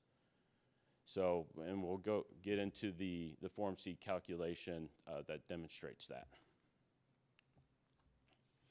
So looking at your 2016 bonds, on the left-hand side, the existing payments, the principal, the corresponding interest rate, and then the interest expense. So what I'm proposing is you take the 2036 maturity of $4.7 million, and then we're going to take $2,040,000 of the 35 maturity and push that up to March 1, 2026 on the right-hand side. So by doing that, the difference in interest expense is $1,960,000. So all we have to do is notify the investors 30 days in advance that we're going to call their bonds, and then we can lock in the prepayment. And so, and this particular financing would actually shorten the debt by 1 full year. If I look at the 2018 bonds, this isn't as big of a financing, but essentially what we can do is take all the principal payments from 2027 to 36 and move them up into March 1. And so that'll be completely paid off come March 1, and the interest savings $344,500. So the combined benefit, $8.5 million of prepayment and savings, is just over $2.3 million. Now you might say, why $8.5 million? Well, I backed into that, essentially running the Form C calculation, and this is what establishes your debt service levy each year. So I won't get into all the details, but on line 1, we start with your assessed valuation. Lines 2 and 4, we look at your bond payments the next 2 years. Line 6 is the projected balance, the cash in your debt service fund. And so line 6 incorporates $8.5 million of prepayment. You know, absent that, your balance would be just over $20 million. So by doing that on line 10, it says you could levy 0.8892. You would do a voluntary rollback of roughly 3 cents to get to the desired 86 cents. So this is an estimate of what the calculation is going to look like when we get to September of this year. If you know, we talked about Senate Bill 190. In theory, you could prepay more bonds, but with some uncertainty out there, $8.5 million it gets you to the 86 cents. Now, if your assessed valuation comes in higher than anticipated, there's a chance maybe we have another prepayment on the table later in the year. We'll just have to monitor it. So then I graphed the debt service fund with the prepayment. Now you can see in 2025-26, the balance or the payment jumps up significantly. The balance drops down, but remember that's your balance after those payments have been made, so you're not in negative territory. But then quickly your balances jump right back up in fiscal year 26-27, and so you're in real good shape again. So to the question earlier, we would just continue to prepay bonds each year based on what the Form C calculation tells us and just save on interest expense and then shorten the final maturity of all your debt. But you certainly have room to consider another bond issue without increasing taxes. So, and just let me know if this is in another slide. So if things continue on this trajectory, Prop L matures in 41, the call date is in 27. So if we continue on this, do you have a guesstimate on when, if we stay on that Form C prepayment schedule, when all of Prop L's debt would be early retired? Did we say, I know I looked at that. I think you would maybe another 5 to 7 years. Okay. Does that sound about right? I think too, you're also contending with a lot of variables and factors. So when you look at the financial landscape over the next 5 years, there's only so much we can predict. So I think the idea of making this initial prepayment provides us that vessel and that understanding of what it looks like. And then as we track the legislation and or we see what the assessed valuation does, it provides those additional opportunities. No, thank you. I mean, I think it's narratively and even just economically to share this with the community to say, hey, in terms of being responsible stewards of public funds, we are saving on interest because otherwise, you know, these are your tax dollars and it's simply going towards interest payments. So if we're able to do that and then roll back earlier, or then say, hey, we can keep the tax rate at this if there is some sort of, you know, student achievement focused bond issue. But I suppose the nice part is it lets us have those conversations earlier because of the savings from these interest payments. So. Yeah, and the other thing I want to point out too is Tom said the other way to save interest is refunding of bonds. When you look at our interest rates, the board and the administration prior has done an incredible job of locking in incredible rates. So that's where the refinancing is not even an issue, where, you know, you could potentially save some interest but extend some debt. Here, we're actually eliminating debt at a much faster rate. Right. Thank you. And there's, I should add, there's no penalty for doing this, like prepayment penalty to the investor.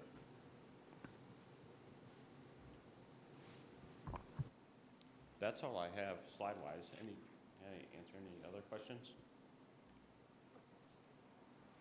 And I think what we would like to do is present it as information tonight, have the board take it all in, and then come back at the February 25th meeting and ask for approval.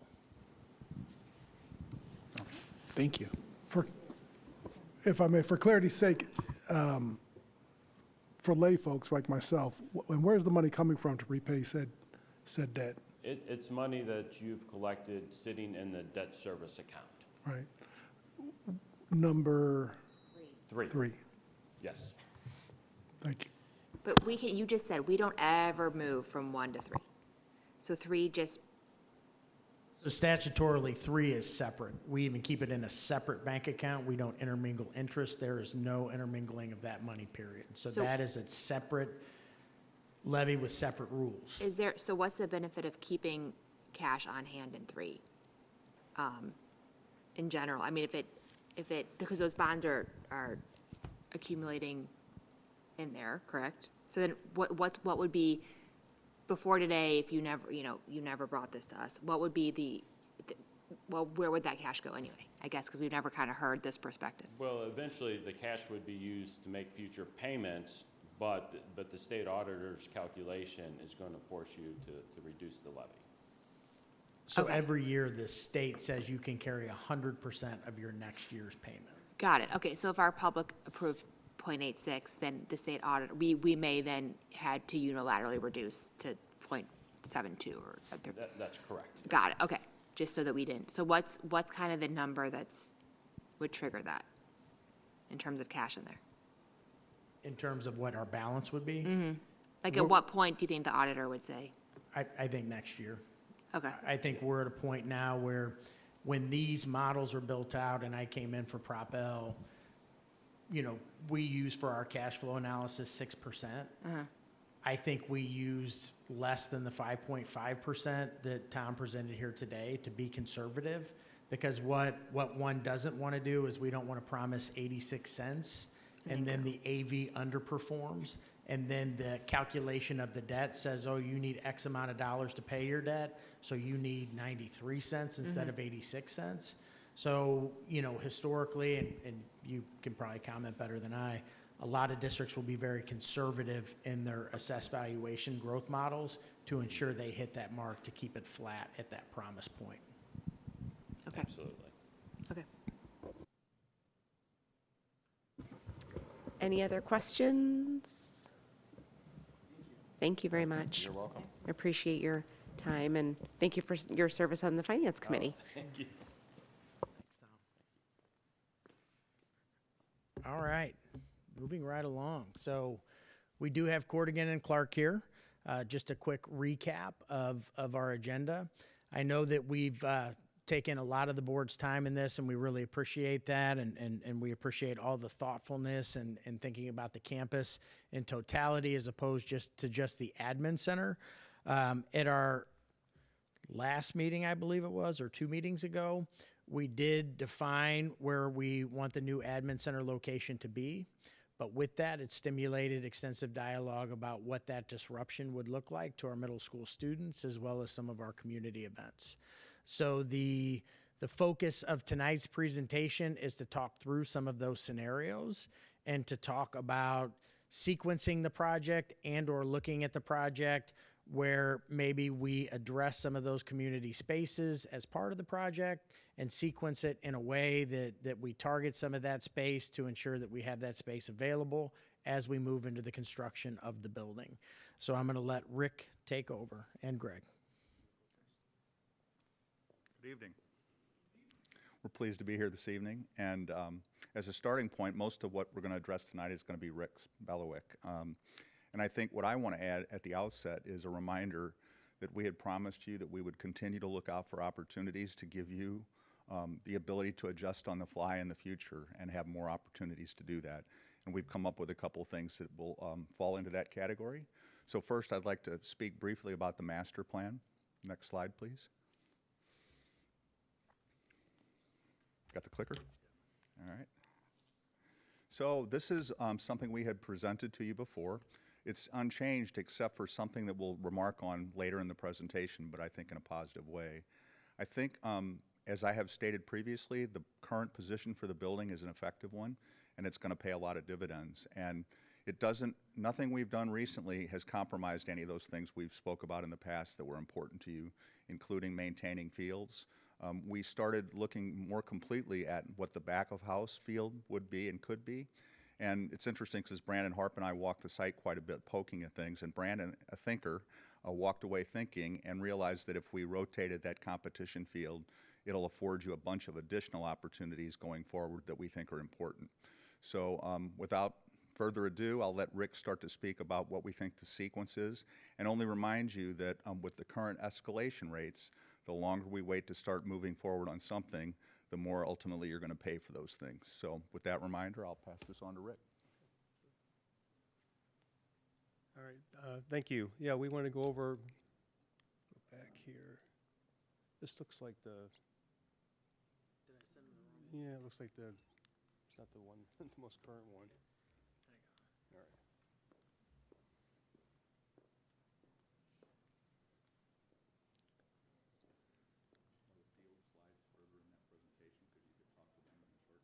Yeah.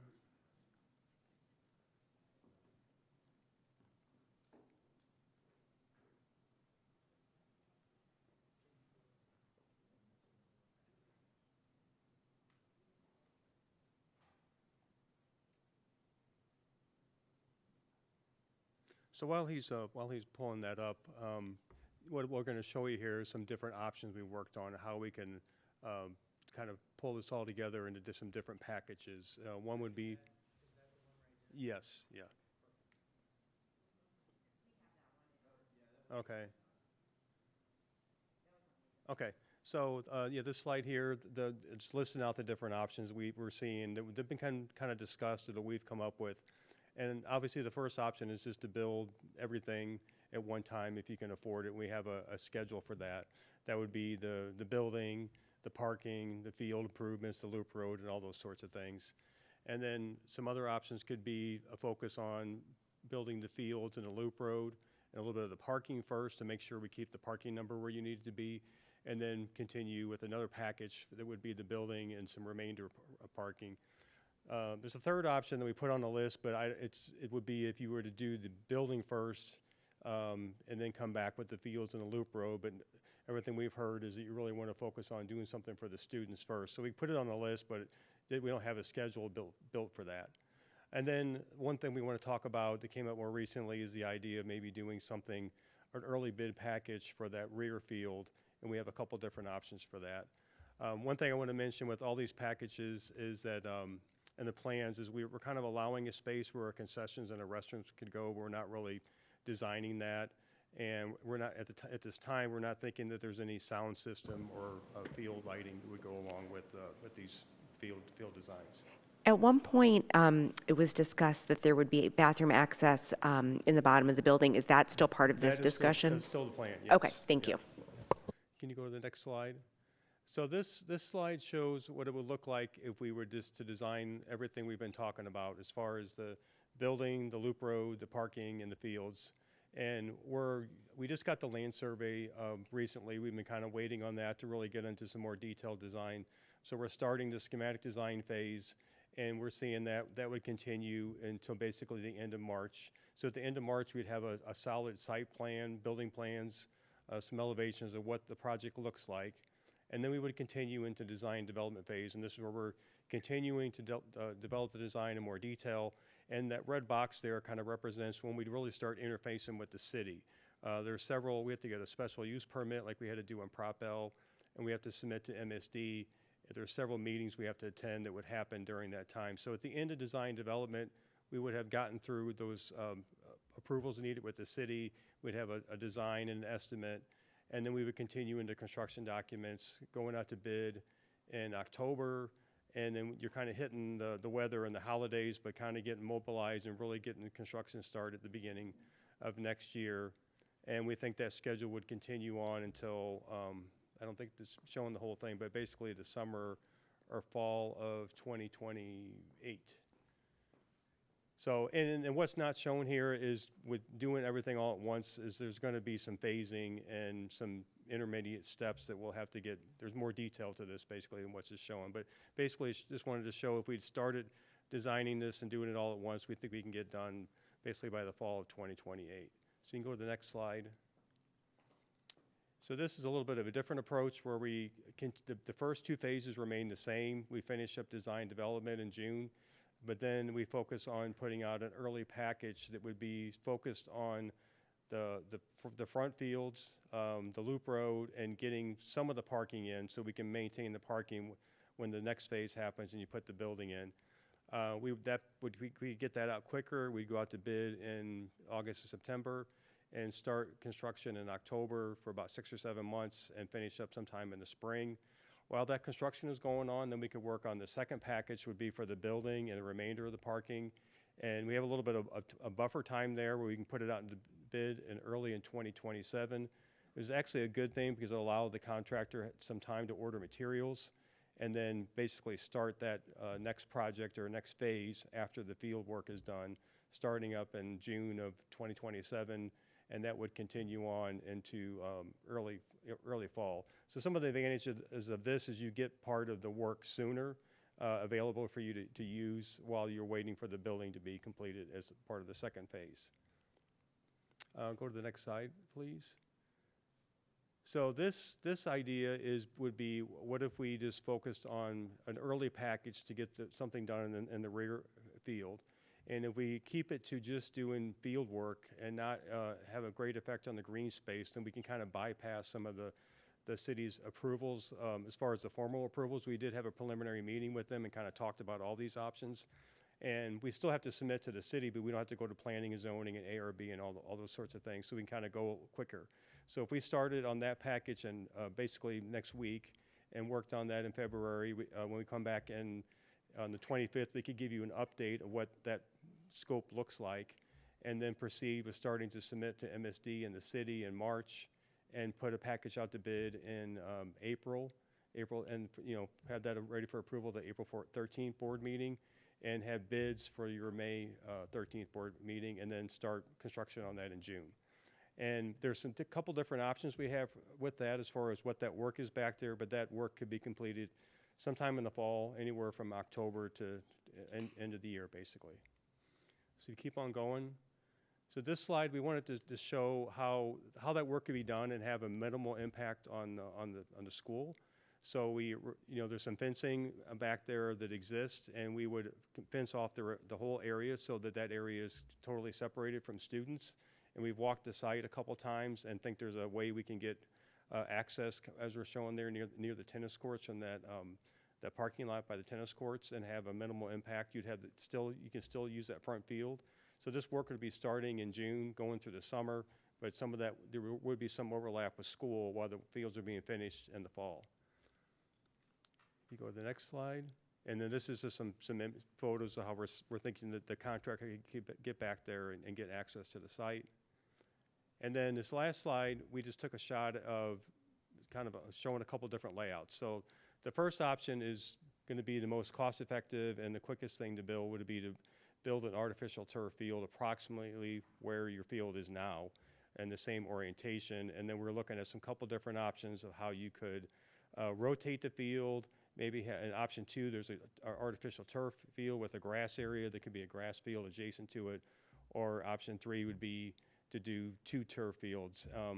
There are more, as you go up with the options, there's more challenges with the duration to get the work done, and then the cost goes up. So option 3, while we kind of drew that, we do think that it's kind of tight. It can be done, but I think it's going to be a little challenging to get both of those fields squeezed in there. I think it's tight because they're both soccer fields, but they don't both have to be soccer fields. Are they regulations? They are. The top one is. Yeah. And the key is, all that makes this happen is the rotation of the first field. So if you do that, you saddle yourself with a little bit additional cost because you'll have to do some cutting on the uphill side a little bit. But you then have the opportunity later on to add another field. And in my sense of it, you wouldn't add another soccer field, you'd add lacrosse or something like that that has a smaller dimension. But the bottom line is you take much better advantage of the real estate back there. And the gap between the field and the existing stuff is also still available for a concessions area or for whatever you want, including pickleball courts or something like that, for example. So we looked at the 5 Center and realized you had dense packed that to get a lot of other amenities into the thing. You have the same opportunity to do it here as long as the field rotation starts the exercise. And as it relates, I'm sorry, go ahead. Oh, no, I was going to ask, and I think I know the answer to this, that any field that we put there can be striped for any sport. I mean, because right now we use a football-sized field for field hockey and lacrosse. Absolutely. And, okay. And the question earlier about the restroom probably fits into the end of the building adjacent to where the tennis courts are, and it will be at either the upper or lower level. It means that students coming from the tennis courts or students coming from the field will have to go up a short flight of stairs if it's on one level or the other. That makes sense. Thank you. There's one more slide I want to present here, if you go to the next one. So this is just showing a very conceptual layout of the front part of the site, where we're starting to look in more detail now that we have the survey, starting to lay out parking, and we're dashed in red approximately where the new building would go. Right now, in the area in front of the admin center and the parking lot that's adjacent to the tennis courts, you have 80 parking spaces. That's just in that one area. The whole site has about 230 spaces. So you have about 80 spaces just in the area that would be affected now. And we think that could be increased to at least 125 to 135. We could even get more. There's an area that's next to the administration building right now, kind of a plan south, that we think we can get more parking in there. We also kicked around the idea of maybe that loop row could even, maybe some of that parking could be like angled parking instead of parallel parking, and you can get more parking in that way. So we think that's definitely a minimum amount of parking that we can get in around this area. To really refine that, we need to continue working on the design of the building. At some point in the near future, we want to be able to start showing you different layouts of the building, kind of behind the scenes. Aaron's been working on, and Greg, 2 or 3 different layouts of how the building could be laid out. And once we kind of continue working on the design and start making some of those decisions, then the site layout will kind of flesh out, and we can really nail down the number of parking that we'll have. I don't know if you were made aware of it, but we did learn in looking at the regulations that we're limited to 2.5 stories. So this won't be a 3-story scheme, which means the footprint will get a little bit bigger. But I actually think that's a better thing, and the neighbors will certainly think it's a better thing. So it's an improvement over the 3-story version in my mind. So, if you have the number to turn the existing tennis courts into parking, because since that facility will now be completely, in terms of competition, will be over at the West Campus, I just imagine that parking will be at a premium, particularly if we have 3 fields, and with how much they'll get used.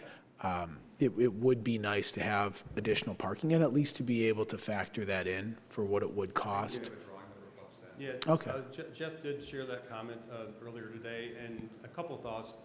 Not shown on this page here is the lot where your carpool is at right now.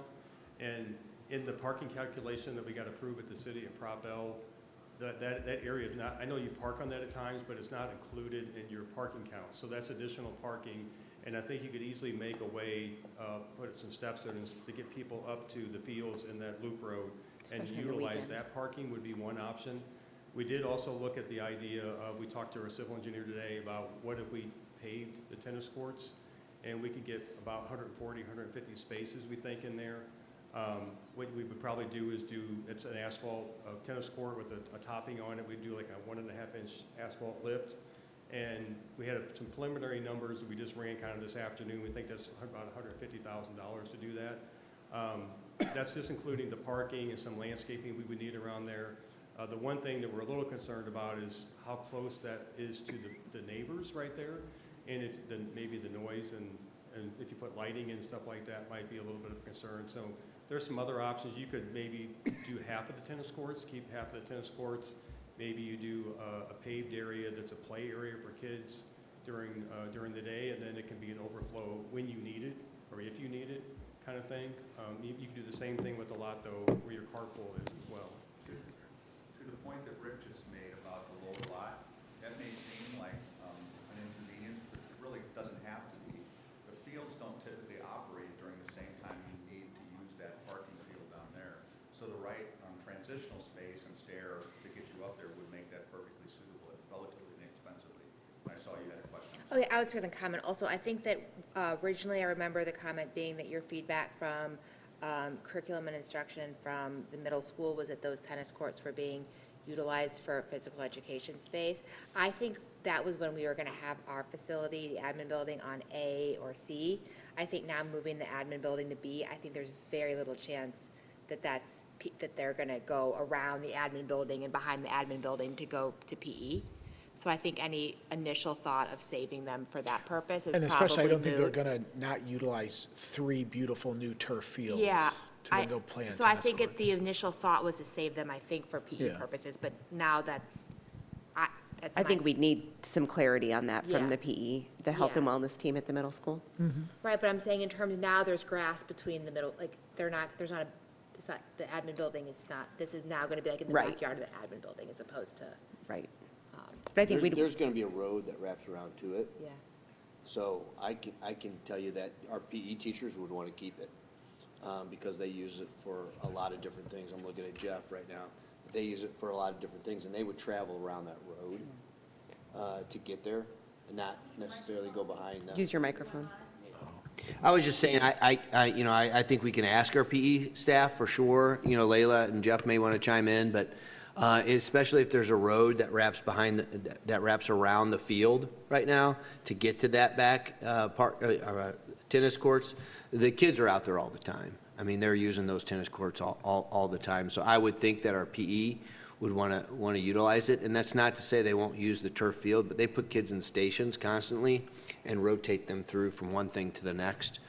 So I would imagine, I get what you're saying, Jennifer, but if I'm understanding things correctly, there's a road that wraps around when everything's done. Yes. And my question for you with that road too is, it was my understanding that that road was going to be built wide enough that you could actually park on that. So is that included in the spaces? It needs to be a certain width for a fire lane for the fire district, but then we've also added parallel parking that runs along the whole perimeter of that. There's about 36 spaces parallel parking along that road as well. Well, and sorry, Greg, what you said, I love the idea of making it sort of, it doesn't need to be a parking lot 100% of the time, and it probably doesn't need to be a tennis court 100% of the time. That it is this sort of multi-use surface that can be activated, because in the middle of the school day, the needs are very different than in the middle of the weekend. Yeah, I don't disagree with that, Peter, at all. And when you guys were talking about that, I can tell you that that's exactly what they do with Conway. Conway's landlocked, so they have that, it's a parking lot, but that's where the kids play. Yeah. At recess, they play it in PE, but then it also can be used as a parking lot. I think you could probably make something like that work. Yeah. To that point, you can line that surface any way you want. So when I was a kid, dodgeball was a thing, and everything related. You could paint whatever lines on you. You could have basketball courts up there as well. So it's something you've already paid for if you can find a use for it. I'll keep. I have a question. So since, just looking at the diagrams, I don't necessarily disagree with either one, but I have a question. Can you move the tennis courts down to the field where the parking is closer to the maintenance facility? Has that ever been consideration? So they would be closer to the actual building and kids aren't actually behind up in the corner of where there's really not a lot of visibility. So I think this is great conversation, and I think that it's important to vet all these ideas and talk about maximizing the space. But one thing I do want to point out, when we talk about sequencing and phasing, you know, every time we explore another idea, which I think we should, you know, there's a cost associated with that. So we had a civil engineer working on the backfield. So now we're in the process of designing the backfield. If we're going to convert the tennis courts into parking, that's going to require different permitting, and that's going to require some more civil engineer work, some boring. So there's, you know, all of these ideas are great, but I think we have to acknowledge that as we explore all of these different opportunities, we are pushing the timeline back for the admin center itself. Yeah. So if we move forward with that initial package of everything, we're looking at a completion date in 2028. So if we want to continue to explore, we have the information on the one turf field. If we want to increase that to 2 turf fields or 3 turf fields, then we're going to have to do additional work. The current kind of drawing shows the turf with some grass, but we could add another turf field. So I just want to be 100% transparent that I agree 100% with the board. I want to get this right, and I want this to be what is best for the community and what we all want.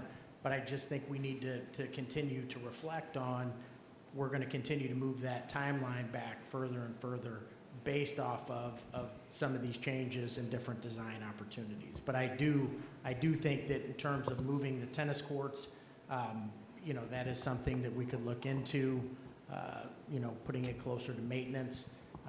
But I do think, tonight we need to make sure that we are talking a little bit about the sequencing.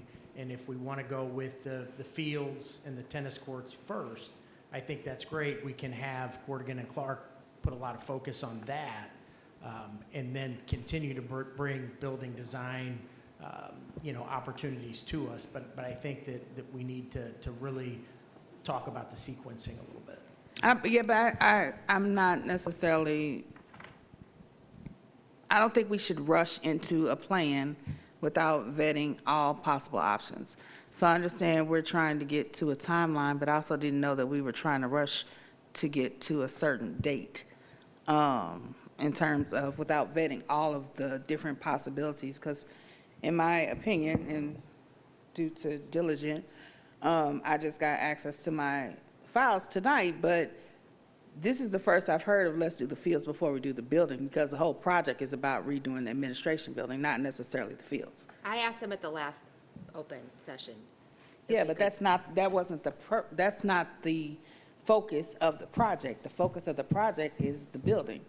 So if the fields get redone, I don't know why that should come before the actual building, which is the project. I think my understanding was it was to provide access to the fields during the construction so the kids would have, is that accurate? Yeah. So when we moved the admin center's new life to B from either A or C to B, it was going to take 2 years of. It was going to take all the fields, both front and back, just because of the access, completely out of commission. And we have varsity sports that practice there, and we have middle school sports that practice there. So it's hard, and we've talked a lot about the importance of, building greatness and working greatness in the admin center, but there is that still mentality that it's a lot of money and it's a lot of time. Which is why I'm asking, why is it being rushed to have without our vetting community, everything? To have our community accommodating both money and resources and their physical space to admin center, which we all understand and have looked tremendously into the value of, but it's new to people to kind of process that. But the community that's in our middle schools now and coming into the high school now will start playing JV sports, which can be over there. They have been in Prop Allen Elementary School. They've been now in the 5th grade center, having that whole athletic space under construction. So it's kind of, then they come to middle school and they don't have their space either.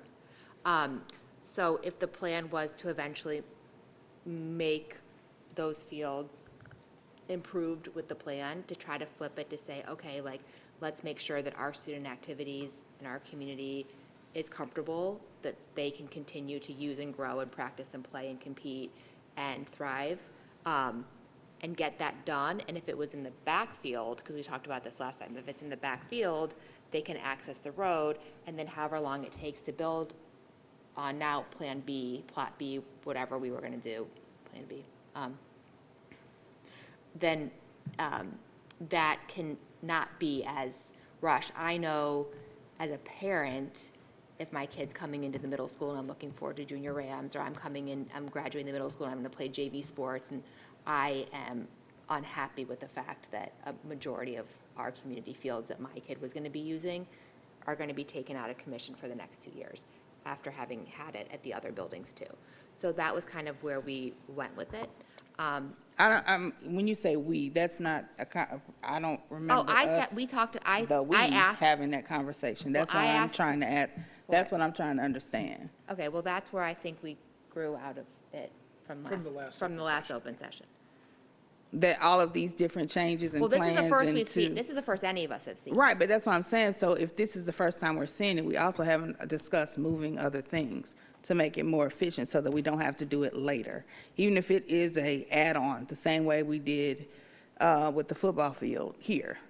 Not necessarily part of the initial project, but something that gets done later. So maybe there are no tennis courts during the construction of this project. But at the end of the project, then, maybe tennis courts can be moved or repurposed, or it's pickleball, like you said, whatever.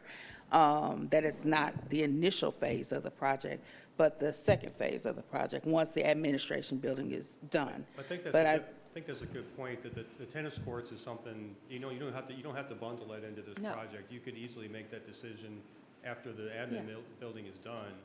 Exactly. If you could, then you would know, do I need, was the 135 is enough, or do I need more parking? So you have the options. You can use that lower lot, or you can convert all or part of the tennis courts to parking. Because no one's going to be using them during construction anyway. During construction, we're not using health and wellness is not going up there. Well, it looks like there is a path for them to go up there. That's what they just said, they would use them. That's what I'm saying. I think practically speaking, if the admin center itself on B is under construction, we're talking it's right next. I mean, it might be zoned off, that it's safe. I just don't see it, practically speaking, that they're gonna use it That was during. partly how the loop Yeah. road initially got Yeah. generated, was a path that was safe for the kids To get to the tennis courts. So the question arose because there was a concern about the compromising of the field that's in where the building is. Yeah.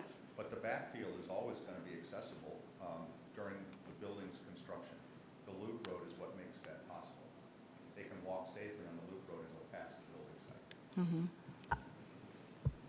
I don't usually have a lot to say about sports fields because admittedly I'm out of my element in this realm.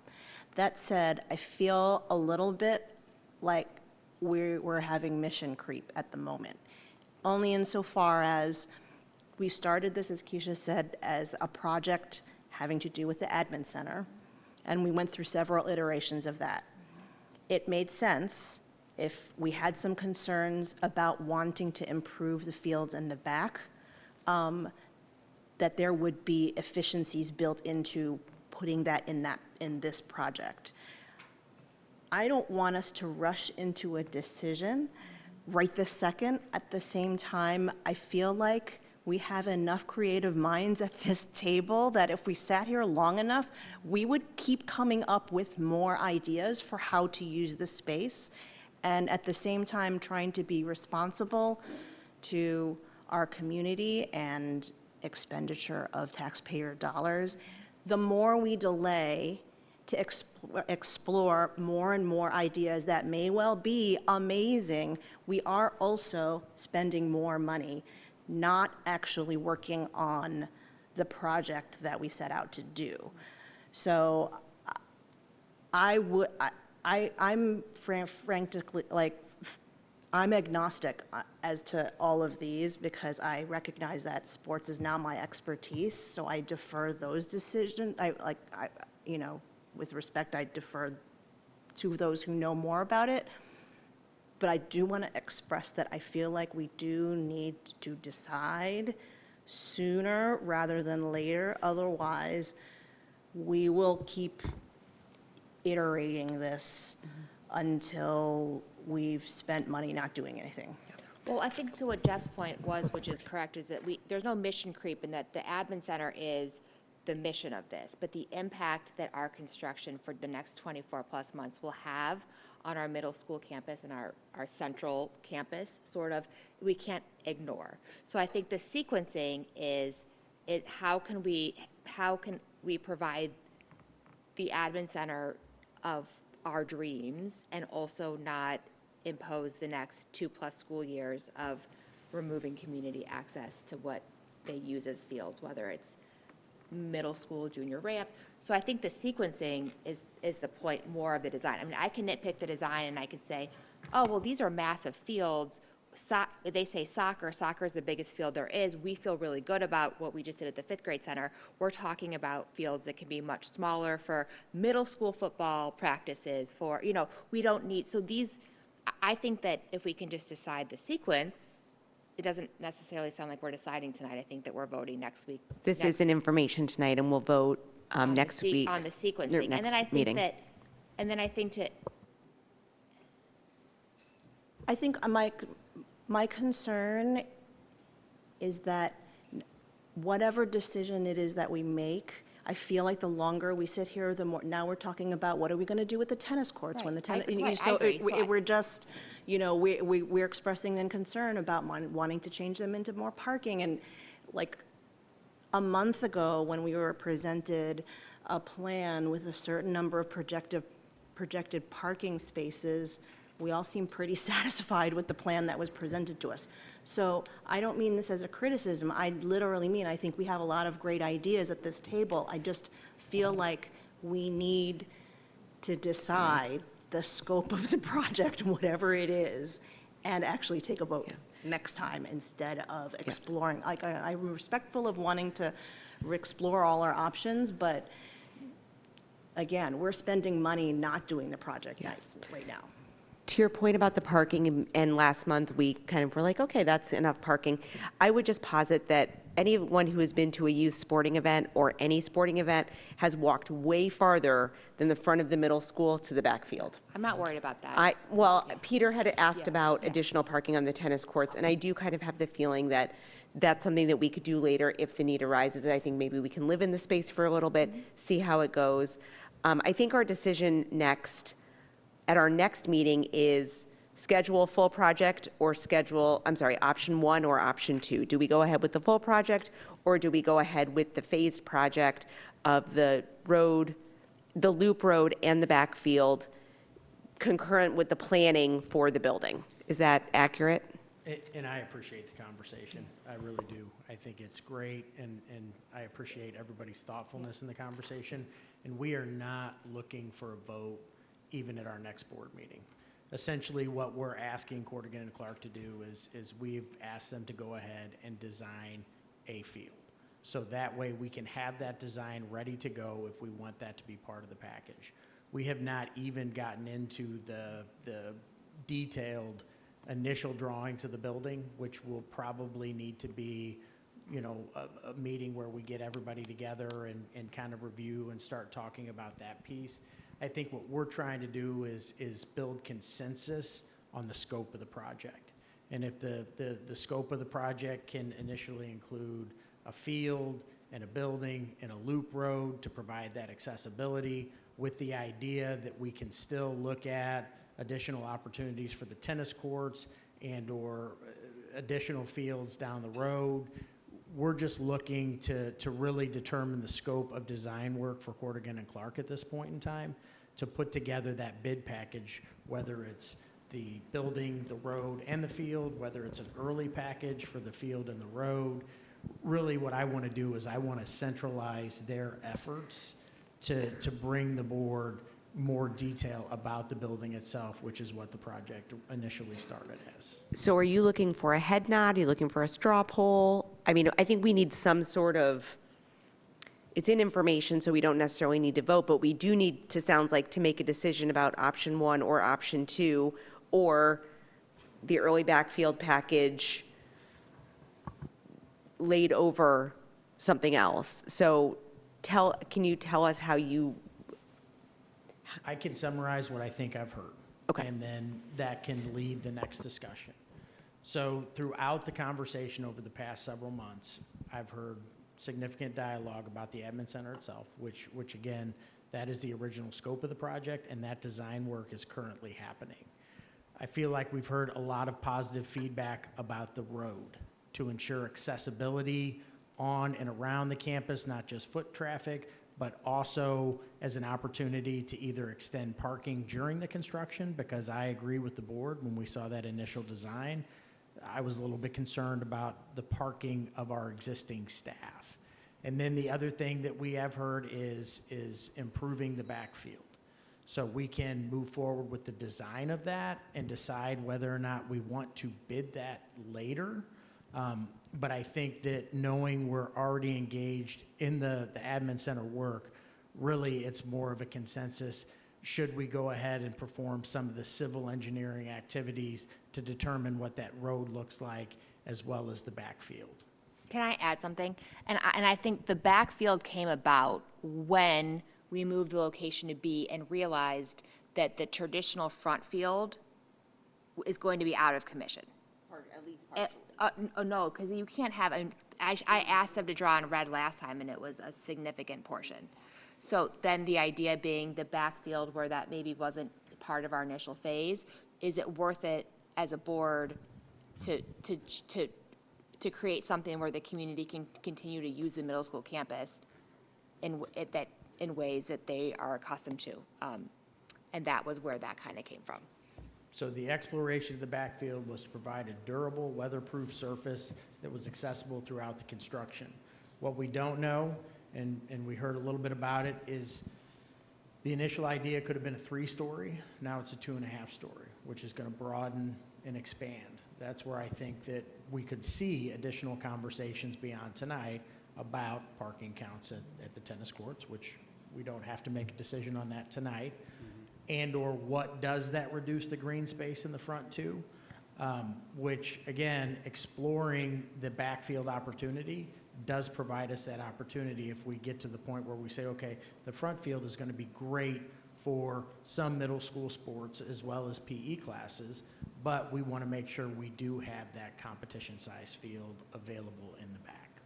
You know, Jeff, I have been listening here, and I think there is, you know, a point where we do have some agreement from what I'm hearing.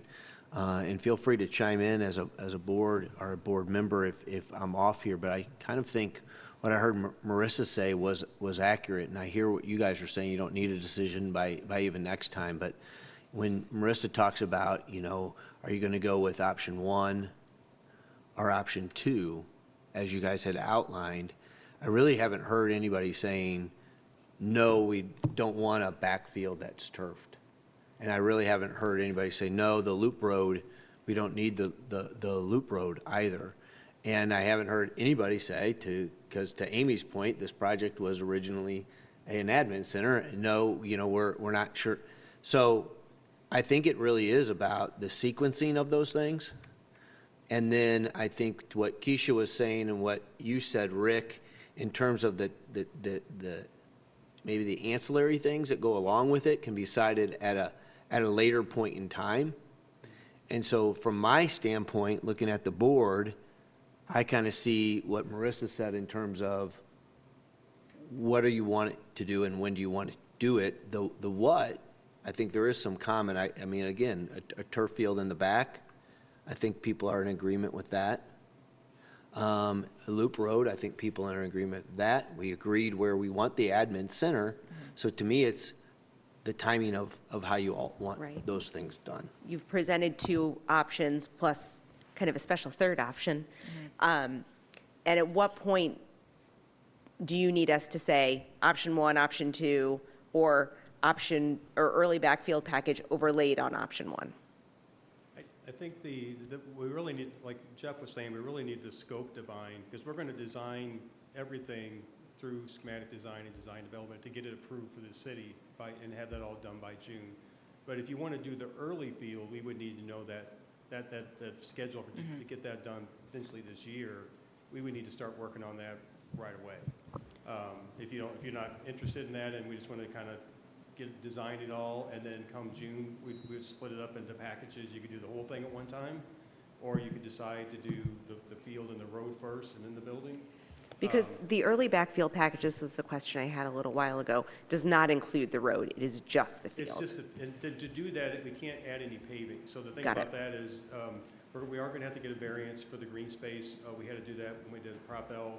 So that's part of that more elaborate process, like a couple-month process. We have to go to the city to get that approved. But we can kind of go around that and do this early package if it's just the field, and no you're not adding any paving. So to do the field in the early, well, whatever, the early backfield package, that avoids some of the permitting with the city.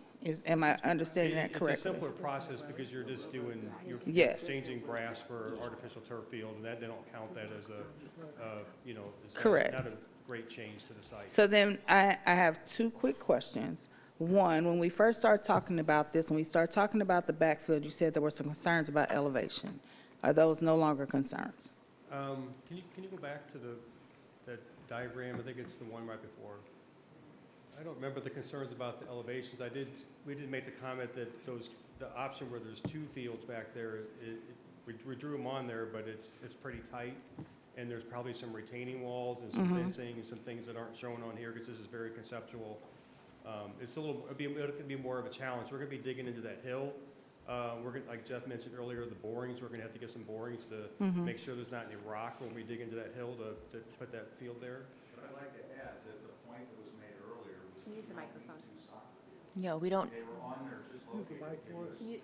They were there to give you a sense of how much real estate you had to work with back there. Yeah. So the reality is you don't need to. They will be more generously applied in that area. We can design all those things together and work out the phasing with you so that it's all been thought about. Yeah.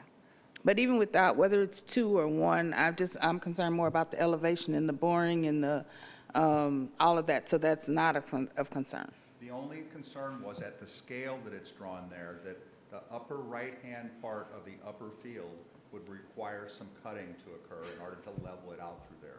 But it's not prohibitive, and it could move further south if you change your mind about what kind of field you want. The point was to show you had a bunch of flexibility back there to create whatever you want long-term, not as part of this project. Understood. And then my second question, sorry, Pablo, was on this, where I'm at the early bid package, site logistics, it states for the front field is fully available during construction, tennis courts fully available during construction. Is that true or no? Which slide are you on? Number 7. Yeah. Where the early bid field package site logistics. Oh, go up one more slide. Yeah, this is during construction of just the backfield work, and that would start in, if we started, design next month, construction would start in June, it would go sometime in the fall, depending on if you're doing 1 or 2 fields. But you would have access to that front field and the tennis courts. While you do the turfing of the backfield? Yeah. And okay. Part of that construction is going to happen over the summer where there's, not as many kids on site.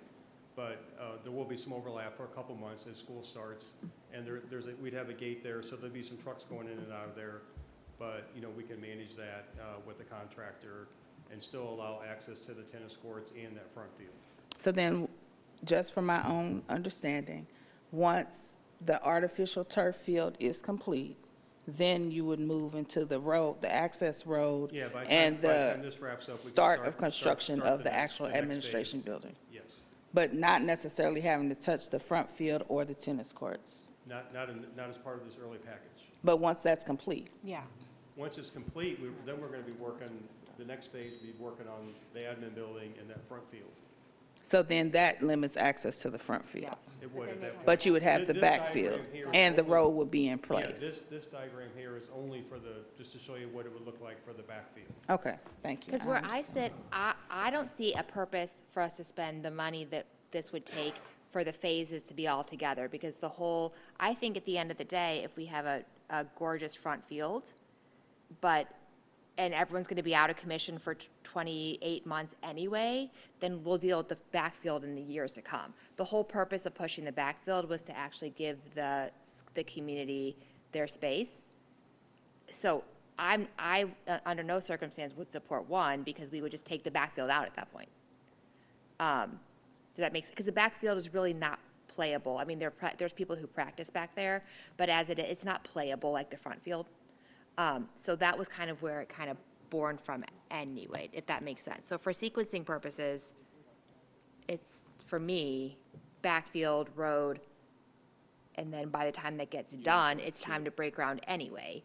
But if we're not gonna, if we want to do it all at once, then I'm gonna say don't spend the money on that backfield right now, because the whole purpose was accessibility, and that's moot then. So it seems like, we haven't heard from everyone, but it seems like there is some coming together around doing the field first and then the building and the road, or road building, whatever. How much money does it save with the permitting if we do the backfield first, without having to go through all of the other things? I don't think it saves a lot of money. It's not more about. It's time and permitting. It's more the time. Time and access. Yeah, but if it is time, it is money. Correct. Yeah. So Okay. I just don't know if we can put a number to it right now. Well, the lion's share of the cost for the project is still the administrative building. So the longer you wait on that, the escalation number is being applied to that. So that'll have a bigger long-term effect on things. Do you feel like you have enough information from us? Sorry to interrupt you, Pablo. I do, and again, I appreciate the dialogue, and I think that we've asked Corrigan and Clark to move forward with the design of the backfield. That is going to be a much quicker design process than the admin center itself. So I think in February, we could probably have an update on some of the building concepts and some of the building design. And at that point in time, we can also provide an update on where we're at in terms of field design. Because this early field package information says that they could start design in early February, update board at the February 25th meeting, and then early March, start with city and MSD. Yes. Okay, so we feel comfortable, we feel comfortable moving forward with this time. Well, sorry, one of the things is that we kept going on the early field package. Would it be helpful, I mean, unless right now you have enough information, or are you looking for any guidance from us on the board's preference between the 3 different early backfield packages? So option 1, 2, and 3. Does that then help you guys utilize the time between now and, I mean, if we're looking to have this field done by the end of this calendar year, that's a pretty quick turnaround. So I'm thinking any assistance we could give you would be helpful. Well, I think the assistance, So and I'll Pablo offer has something to that- say, then I'll jump in. The slide 2. Keep going. Here. Slide, keep going. Slide 2. Keep going. Keep going. From the top, slide 2. Here. Come on. Here it is right there. Look at that. Master plan concept. This is the first one. This is what we were looking at. It's what we've talked about several iterations that we have as a board. That's what we looked at. And then we got some other ideas and options, which again, to Amy's point earlier, we can go this forever. This is what we looked at. And I would offer that if we talk about the competition field and the road, competition field, road, and then the admin center, that's the timeline that would seem appropriate.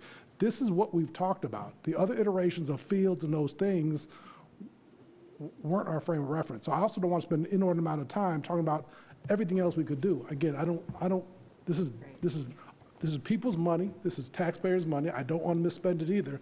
This is what we've talked about. Until we saw that new stuff this evening, this is what we've talked about. So I would offer, this is something we felt comfortable with, the way, this master plan concept. I would offer, for me, I'm comfortable moving forward with this and looking at a timeline of fields, road, building. I'm comfortable with this. I'm comfortable with that too. I do just want to say that we always need practice space in this district, and that need will only grow. And so, once again, I'm not trying to derail us, I'm not trying to creep, but I do just want to make sure, like, if we go forward with this diagonally positioned field, and that is the way, and we lose an additional practice surface, it's not the same size as a regulation soccer So field. we're Wait, hold actually on one gaining. second, Jennifer.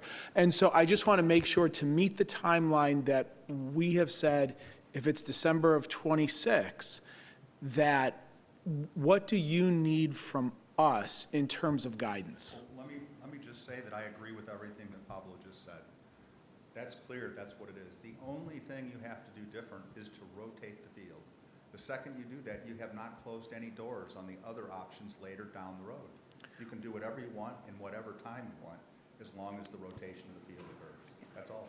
Wait, sorry, Yeah. but Greg, you did mention to Keisha's point that there would have to be cutting and additional civil engineering considerations if you put two in Because there. you don't need 2 soccer fields.